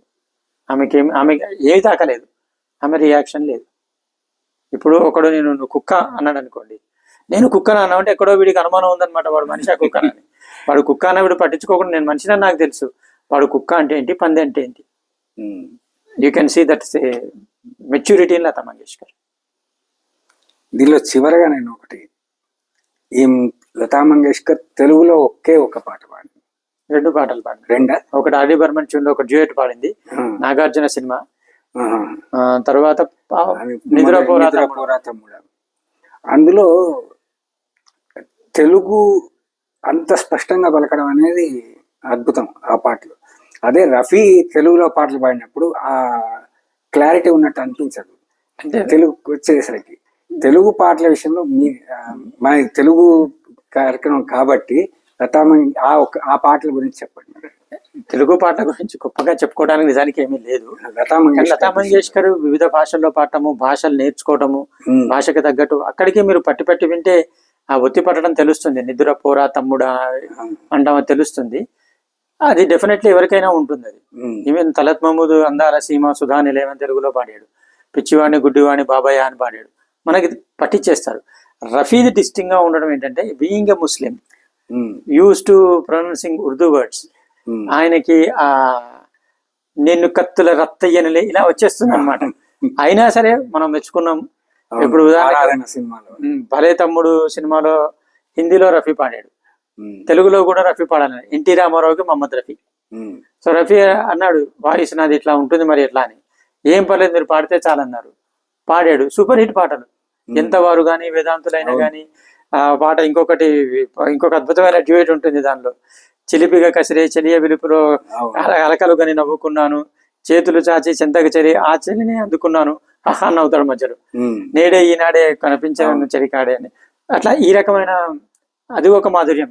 నా మది నిన్ను పిలిచింది గానమై వేణు అని ఆగుతాడు. ఎందుకంటే ఇద్దరు ఆజా తుజ్జుకో పుకారే మీరే గీతరేనే అది ఇక్కడ సరిపోయింది. తెలుగులోకి వచ్చేటప్పుడు వేణు అని ఆగుతాడు. నవ్వు వస్తుంది కానీ అద్భుతంగా అనిపిస్తుంది. అక్కడ కూడా ఎవ్వరివో నీవు నేను ఎరుగలేను అన్నప్పుడు విషాదం తెలుస్తుంది. ఏ పేరున నిన్ను నే పిలువలేను, తలుపులోన నిలిచేవు నీవని. అంటే ఆ పాట నన్ను ప్రొనౌన్సియేషన్ మనకి కొంచెం విచిత్రంగా అనిపించిన భావం పలకటంలో, ఆ ఫీలింగ్ మూడ్ క్రియేట్ చేయటంలో ఎక్కడా తగ్గలే. ఈవెన్ అక్బర్ సలీం అని అరకల్లో కూడా తానే మేలి ముసుగు తీసి ఒక నవ్వును పువ్వు నరుగుతుంటే నేనేం చెయ్యను అద్భుతంగా అనిపిస్తుంది రఫీ పాడుతుంటే. అయితే అది అక్బరు సలీము కాబట్టి కొంచెం మనం అనుకున్నా సరే రఫీకి ప్రొనౌన్సియేషన్ అనేది ఒక ప్రతిబంధకం కాలేదు తెలుగు వాళ్ళని మెప్పించడానికి. That is Rafi greatness. ఆ వాయిస్, ఆ వ్యక్తిత్వము అంతే. అదే లతా మంగేష్కర్ కూడా. కాబట్టి రఫీ ప్రొనౌన్సియేషన్ విచిత్రంగా ఉండి అందంగా అనిపించింది. అవి అట్లాగే హిట్. దానిలో నీకేలా ఇంత నిరాశ అని తెలుగులో రఫీ పాడతాడు. అది హిందీ ట్యూన్, తెరే నైనా క్యూ భరే ఆయి అని. తెలుగులో కూడా జానకి పాడుతుంది, రఫీ పాడుతుంది. అద్భుతంగా అనిపిస్తుంది. నీకు ఆశ నిరాశల దాగుడు మూతల ఆటేలే ఈ లోకం, ఆ అట్టేలే ఈ లోకం అంటాడు. అద్భుతంగా అనిపిస్తుంది. నీ మదిలో నీ వేదనలన్నీ నిలువవులే కలకాలం, చీకటి కొంత వెలుతురు కొంత. ఆ భావం చీకటి అంటాడు కానీ ఆ భావం చీకటి కొంత ఇంతే జీవితం అంతా అని అన్నప్పుడు అద్భుతంగా అనిపిస్తుంది. ఆ భావం ఎలా పలకగలిగాడు అంటే అర్థం తెలుసుకున్నాడు, ప్రొనౌన్సియేషన్ ట్రై చేశాడు, ఆ ఫీలింగ్ పెట్టాడు. గ్రేట్ సింగర్కి హాల్ మార్క్ అది. భాష తెలీదు, ప్రొనౌన్సియేషన్ సరిగా లేదు, బట్ ఆ ఫీలింగ్ పెట్టడం. అదే చీకటి కొంత వెలుతురు కొంత ఇంతే జీవితం అంతా అంటాడు. అద్భుతం అనిపిస్తుంది. నాకు ఆ పాట హిందీలో కన్నా తెలుగులోనే నచ్చింది. అసలు ఏమి సింగింగ్ అది అంటే భావాన్ని తెలుసుకుని తగ్గట్టు పాట, అది గొప్పతనం. అందుకే రఫీ పాటలు తెలుగులో ఆడుగా అనిపించిన అద్భుతమైన ఆడు పాటలు అవి. చివరిగా సాధారణంగా మన తెలుగు వాళ్ళకి తెలంగాణలో కొంత ఉంది కానీ మిగతా ప్రాంతాల్లో హిందీ పెద్దగా అనుభవంలో ఉన్నవాళ్ళు కాదు, హిందీ పెద్దగా వచ్చిన వాళ్ళు కాదు. అట్లాంటి పాఠకులకు తెలుగులో లతా మంగేష్కర్ హిందీ సినిమా సంగీతము, హిందీ పాటల గురించి మీరు రాయటం వల్ల ఏమి ప్రయోజనం, మీరు ఏమనుకుంటున్నారు? అది మీకు ఒక విషయం చెప్తాను. నాకు అధికంగా వచ్చే ఫోన్లు ఆంధ్ర నుంచే. పాడుతా తీయగా పుస్తకానికి కానీ, కమర్షియల్ క్లాసిక్స్ కానీ, ఈ లతా మంగేష్కర్ పుస్తకానికి కానీ అధికంగా వస్తున్న ఫోన్లు ఆంధ్ర నుంచే. ఆంధ్రాలో వాళ్ళకి హిందీ పాటలు తెలుసు, హిందీ తెలియదు, అంతగా దానిలో ప్రావీణ్యం ఉండదు. కానీ పాటల మాధుర్యం వాళ్ళు అనుభవిస్తున్నారు. ఎప్పుడైతే ఇలాంటి వివరించే పుస్తకాలు వస్తాయో వాటిని కొంటారు, చదువుతారు, ఆనందాన్ని అనుభవిస్తారు. రచయితకి ఫోన్ చేసి మరీ మాట్లాడతారు. తెలంగాణలో కూడా పాటలు అనుభవిస్తారు, ఉన్నారు, ఫోన్ చేసి మాట్లాడతారు. కాబట్టి మనకేంటంటే కొంచెం హిందీతో టచ్, ఉర్దూతో టచ్ ఉంటుందండి. హైదరాబాద్ ఈ ప్రాంతాల్లో కొంత అవగాహన ఉంటుంది. కానీ ఆ పాటని అనుభవించి భావాన్ని తెలుసుకోవాలనే తపన తెలంగాణలోనే, హిందీలో, ఆంధ్రాలోనే కాదు ప్రతి ఒక్క తెలుగు వాడిలో ఉంది. సో ఇటువంటి బుక్స్ ఇవ్వటం వల్ల వాళ్ళ we are catering to that need. ఇప్పుడు పాడుతా తీయగా పుస్తకం చదివి నాకు ఎంతమంది ఫోన్లు చేశారు, తెలంగాణ ఆంధ్రలో సమానంగా ఫోన్లు చేశారు అంటే వాళ్ళకి తెలుసుకోవాలని తపన ఉంది. మీకు ఇంకొకటి చెప్తాను. అల్లూరి గౌరీలక్ష్మి అని ఒక రచయిత ఉన్నారు. ఆవిడ ఎక్కడ హిందీ సినిమా పాట గురించి కనిపించినా కట్ చేసి దాచుకుంటారు. ఆవిడ నాకు అలా పరిచయం అవడం కూడా ఈ భూమిలో పాడుతా తీయగా నేను రాస్తున్నప్పుడు ఈ భూమి ఎడిటర్ని అడిగారు. ఎడిటర్ నన్ను ఆవిడని పరిచయం చేశారు. ఈనాటికి కూడా ఆవిడ హిందీ పాటలు వాటి అర్థాలు రాసుకుని వాటిని అర్థం తెలుసుకుని విని ఆనందిస్తుందన్నమాట. సో అలా ఉన్నారు హిందీ సినిమా గురించి పాటల గురించి తెలుసుకోవాలనుకునే వాళ్ళు. అందుకే ఒక దిలీప్ కుమార్ పుస్తకం సంచికలో సీరియల్గా వచ్చింది, పి జ్యోతి రాశారు, మొత్తం సోల్డ్ అవుట్. ఇప్పుడు గురుదత్ మీద పుస్తకము ఆల్మోస్ట్ బాగా పోతుంది. అండ్ సంచికలో మేము రాసిన సాహిర్లు జాన్వి పాటల పరిచయం ఇస్తున్నాం, విశ్లేషణ బాగా చదువుతున్నారు. అలాగే కౌముదిలో నేను మ్యూజిక్స్ అని రాస్తున్నా 5 ఏళ్లుగా. సో బాగా నడిపోతుంది. సో తెలుసుకోవాలన్న తపన ఉంది. హిందీ పాటల మాధుర్యం తెలుసు, వింటున్నారు, అర్థం చెప్పేటప్పటికి దాన్ని ఆస్వాదిస్తారు. అందుకే లతా మంగేష్కర్ బుక్ కూడా బాగా సేల్స్ ఉన్నాయి. 2 రాష్ట్రాల్లో పోతున్నాయి, తెలంగాణ ఆంధ్ర అని తేడా లేకుండా. తెలుగు వాళ్ళు ఎన్ఆర్ఐలు కూడా వచ్చి కొంటున్నారు, చెప్తున్నారు. మీకు ఎందుకు విజయసారథి, జీడిగుంట విజయసారథి అని ఉన్నారు. తర్వాత ఆయన హిందీ సినిమా పాటల పిచ్చి, తెలుగు పాటల ఆయనకి సిరివెన్నెల సీతారామ శాస్త్రి ఆయన అభిమానం ఇది. సో సిరివెన్నెల సీతారామ శాస్త్రి పాటలు కూడా వింటారు ఆయన, హిందీ పాటలు కూడా వింటారు. సో ఇలా చాలా మంది ఉన్నారు. గంటి సూర్య అని ఉన్నారు, ఆయన నేను ఈ లతా మంగేష్కర్ సిరీస్ రాస్తున్నప్పుడు ఆయన పరిచయం అయ్యారు. అలాగనమాట. సో ఇలాగ జిఎల్ఎన్ స్వామి అని విజయనగరంలో ఉన్నారు, ఆయన దీని మీద రివ్యూ కూడా రాశారు పుస్తకం కొని. పాడుతా తీయగా పుస్తకం చదివి ఆయన నాతో మాట్లాడుతున్నారు. ఇలా మీరు చూస్తే ఎంతో మంది, 1-2 తెనాలిలో ఉన్నారు, బాపట్ల నుంచి ఫోన్లు వస్తాయి, కావలి నుంచి ఫోన్లు వస్తాయి. అంటే ఏదో ప్రాంతం కదా తెలుగు చదవరు అని అనుకోవడానికి లేదు. హిందీ పాటల మీద ఆసక్తి, హిందీ పాటలు దేశమంతా ఉంది. Hindi is the greatest, Hindi film is the greatest unifier. So ఈ రోజున హిందీ రావడానికి హిందీ పాటలే కారణం. అలా ఎంతో మంది. బెంగాల్కి వెళ్ళండి, బెంగాల్లో అనిరుద్ధ్ భట్టాచార్య ఉన్నాడు, బాలాజీ విఠల్ ఉన్నాడు, పార్థివ్ ధర్ ఉన్నారు. మరి వారు బెంగాలీలు, అస్సామీలు. మరి హిందీ పాటల గురించి ఎందుకు మాట్లాడుతున్నారు? సో తెలుగు వాళ్ళకి హిందీ మీద ఆసక్తి లేదంటాం. తమిళియన్ రాజు భరత్ అనేసి తమిళియన్, బెస్ట్ హిందీ సినిమా పాటల మీద రాసిన వాడు. గిరిజా రాజేంద్రన్ అతని వైపు, ఆమె కూడా బాగా రాస్తుంది. సో భాష తెలుగు, సంస్కృతము, లేకపోతే తమిళము, కొరియా, బెంగాలీ సినిమాలకి సంగీతానికి భాష సంబంధం లేదు. మాధుర్యం వింటారు, తెలుసుకోవాలనుకుంటారు. మరి నేను ఉర్దూ ఎలా నేర్చుకున్నాను? హిందీ సినిమా పాటల వల్లే కదా. అవును. अंगों में तेरा अक्स डला तू न ढल सकी, सांसों की आँच जिस्म की खुशबू न ढल सकी, तुझमें जो लोच है तेरी तहरीर में नहीं అంటాడు కవి. లోచ్ ఏమిటి, తహరీర్ ఏంటి, ఆంచ్ ఏంటి?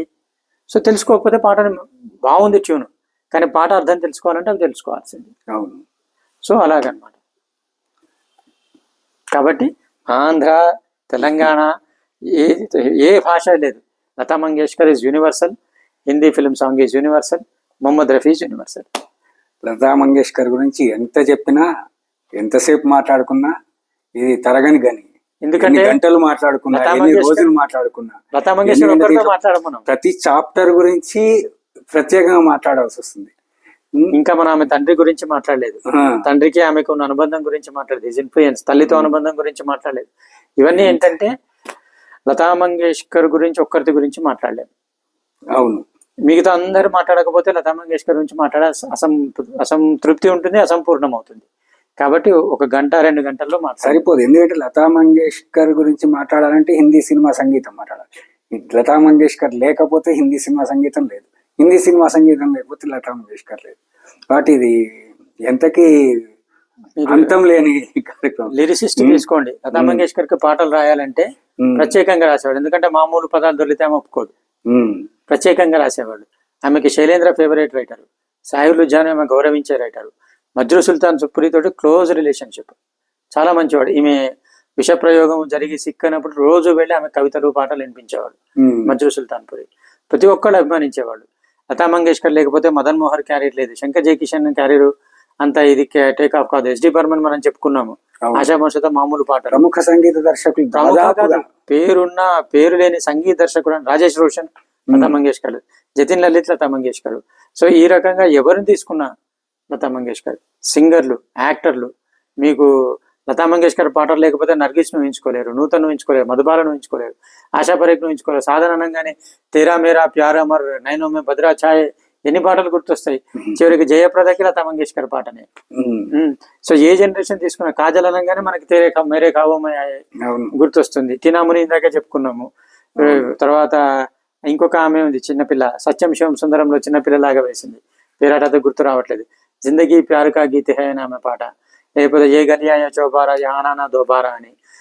తర్వాత యశోమతి మయ్యా, బోలే నందలాల, రాధా క్యూ గోరి, మైక్యూ కాల, 1-2 హీరోయిన్లు, పేరు లేని హీరోయిన్లకు కూడా ఆమె పాటలు అద్భుతంగా ఉన్నాయి. ఆ హీరోయిన్లను ఇంకా గుర్తుపడుతున్నాం అంటే లతా మంగేష్కర్ వల్ల. అండ్ మ్యూజిక్ డైరెక్టర్లు, లిరిసిస్ట్, సింగర్లు, ప్రొడక్షన్ కంపెనీస్, లతా సాహిర్ కవితలు, లతా పాట లేకపోతే యశ్ చోప్రా లేడు. బిఆర్ చోప్రా సాహిర్ కవితలు, లతాతో కొట్లాడాడు, మళ్ళీ వెనక్కి వచ్చాడు. ఎనీ కంబైన్ నవకేతన్ లతా మంగేష్కర్ పాటలు, దేవానంద్ అయితే లతా మంగేష్కర్ భక్తుడు. సో ఈ రకంగా ఎవరు, రాజ్ కపూర్ అయితే మీకు చెప్పాను లతా లేకపోతే సినిమా హిట్ కావనుకునేవాడు. ఇట్లా సంస్థలు, నిర్మాణ సంస్థలు, నిర్మాతలు, దర్శకులు, ప్రతి ఒక్కరు లతా లేకపోతే వాళ్ళ జీవితంలో ఒక ప్రధాన భాగం పోయినట్టే. కాబట్టి రఫీ గురించి చెప్పాలన్నా లతా గురించి చెప్పాల్సిందే.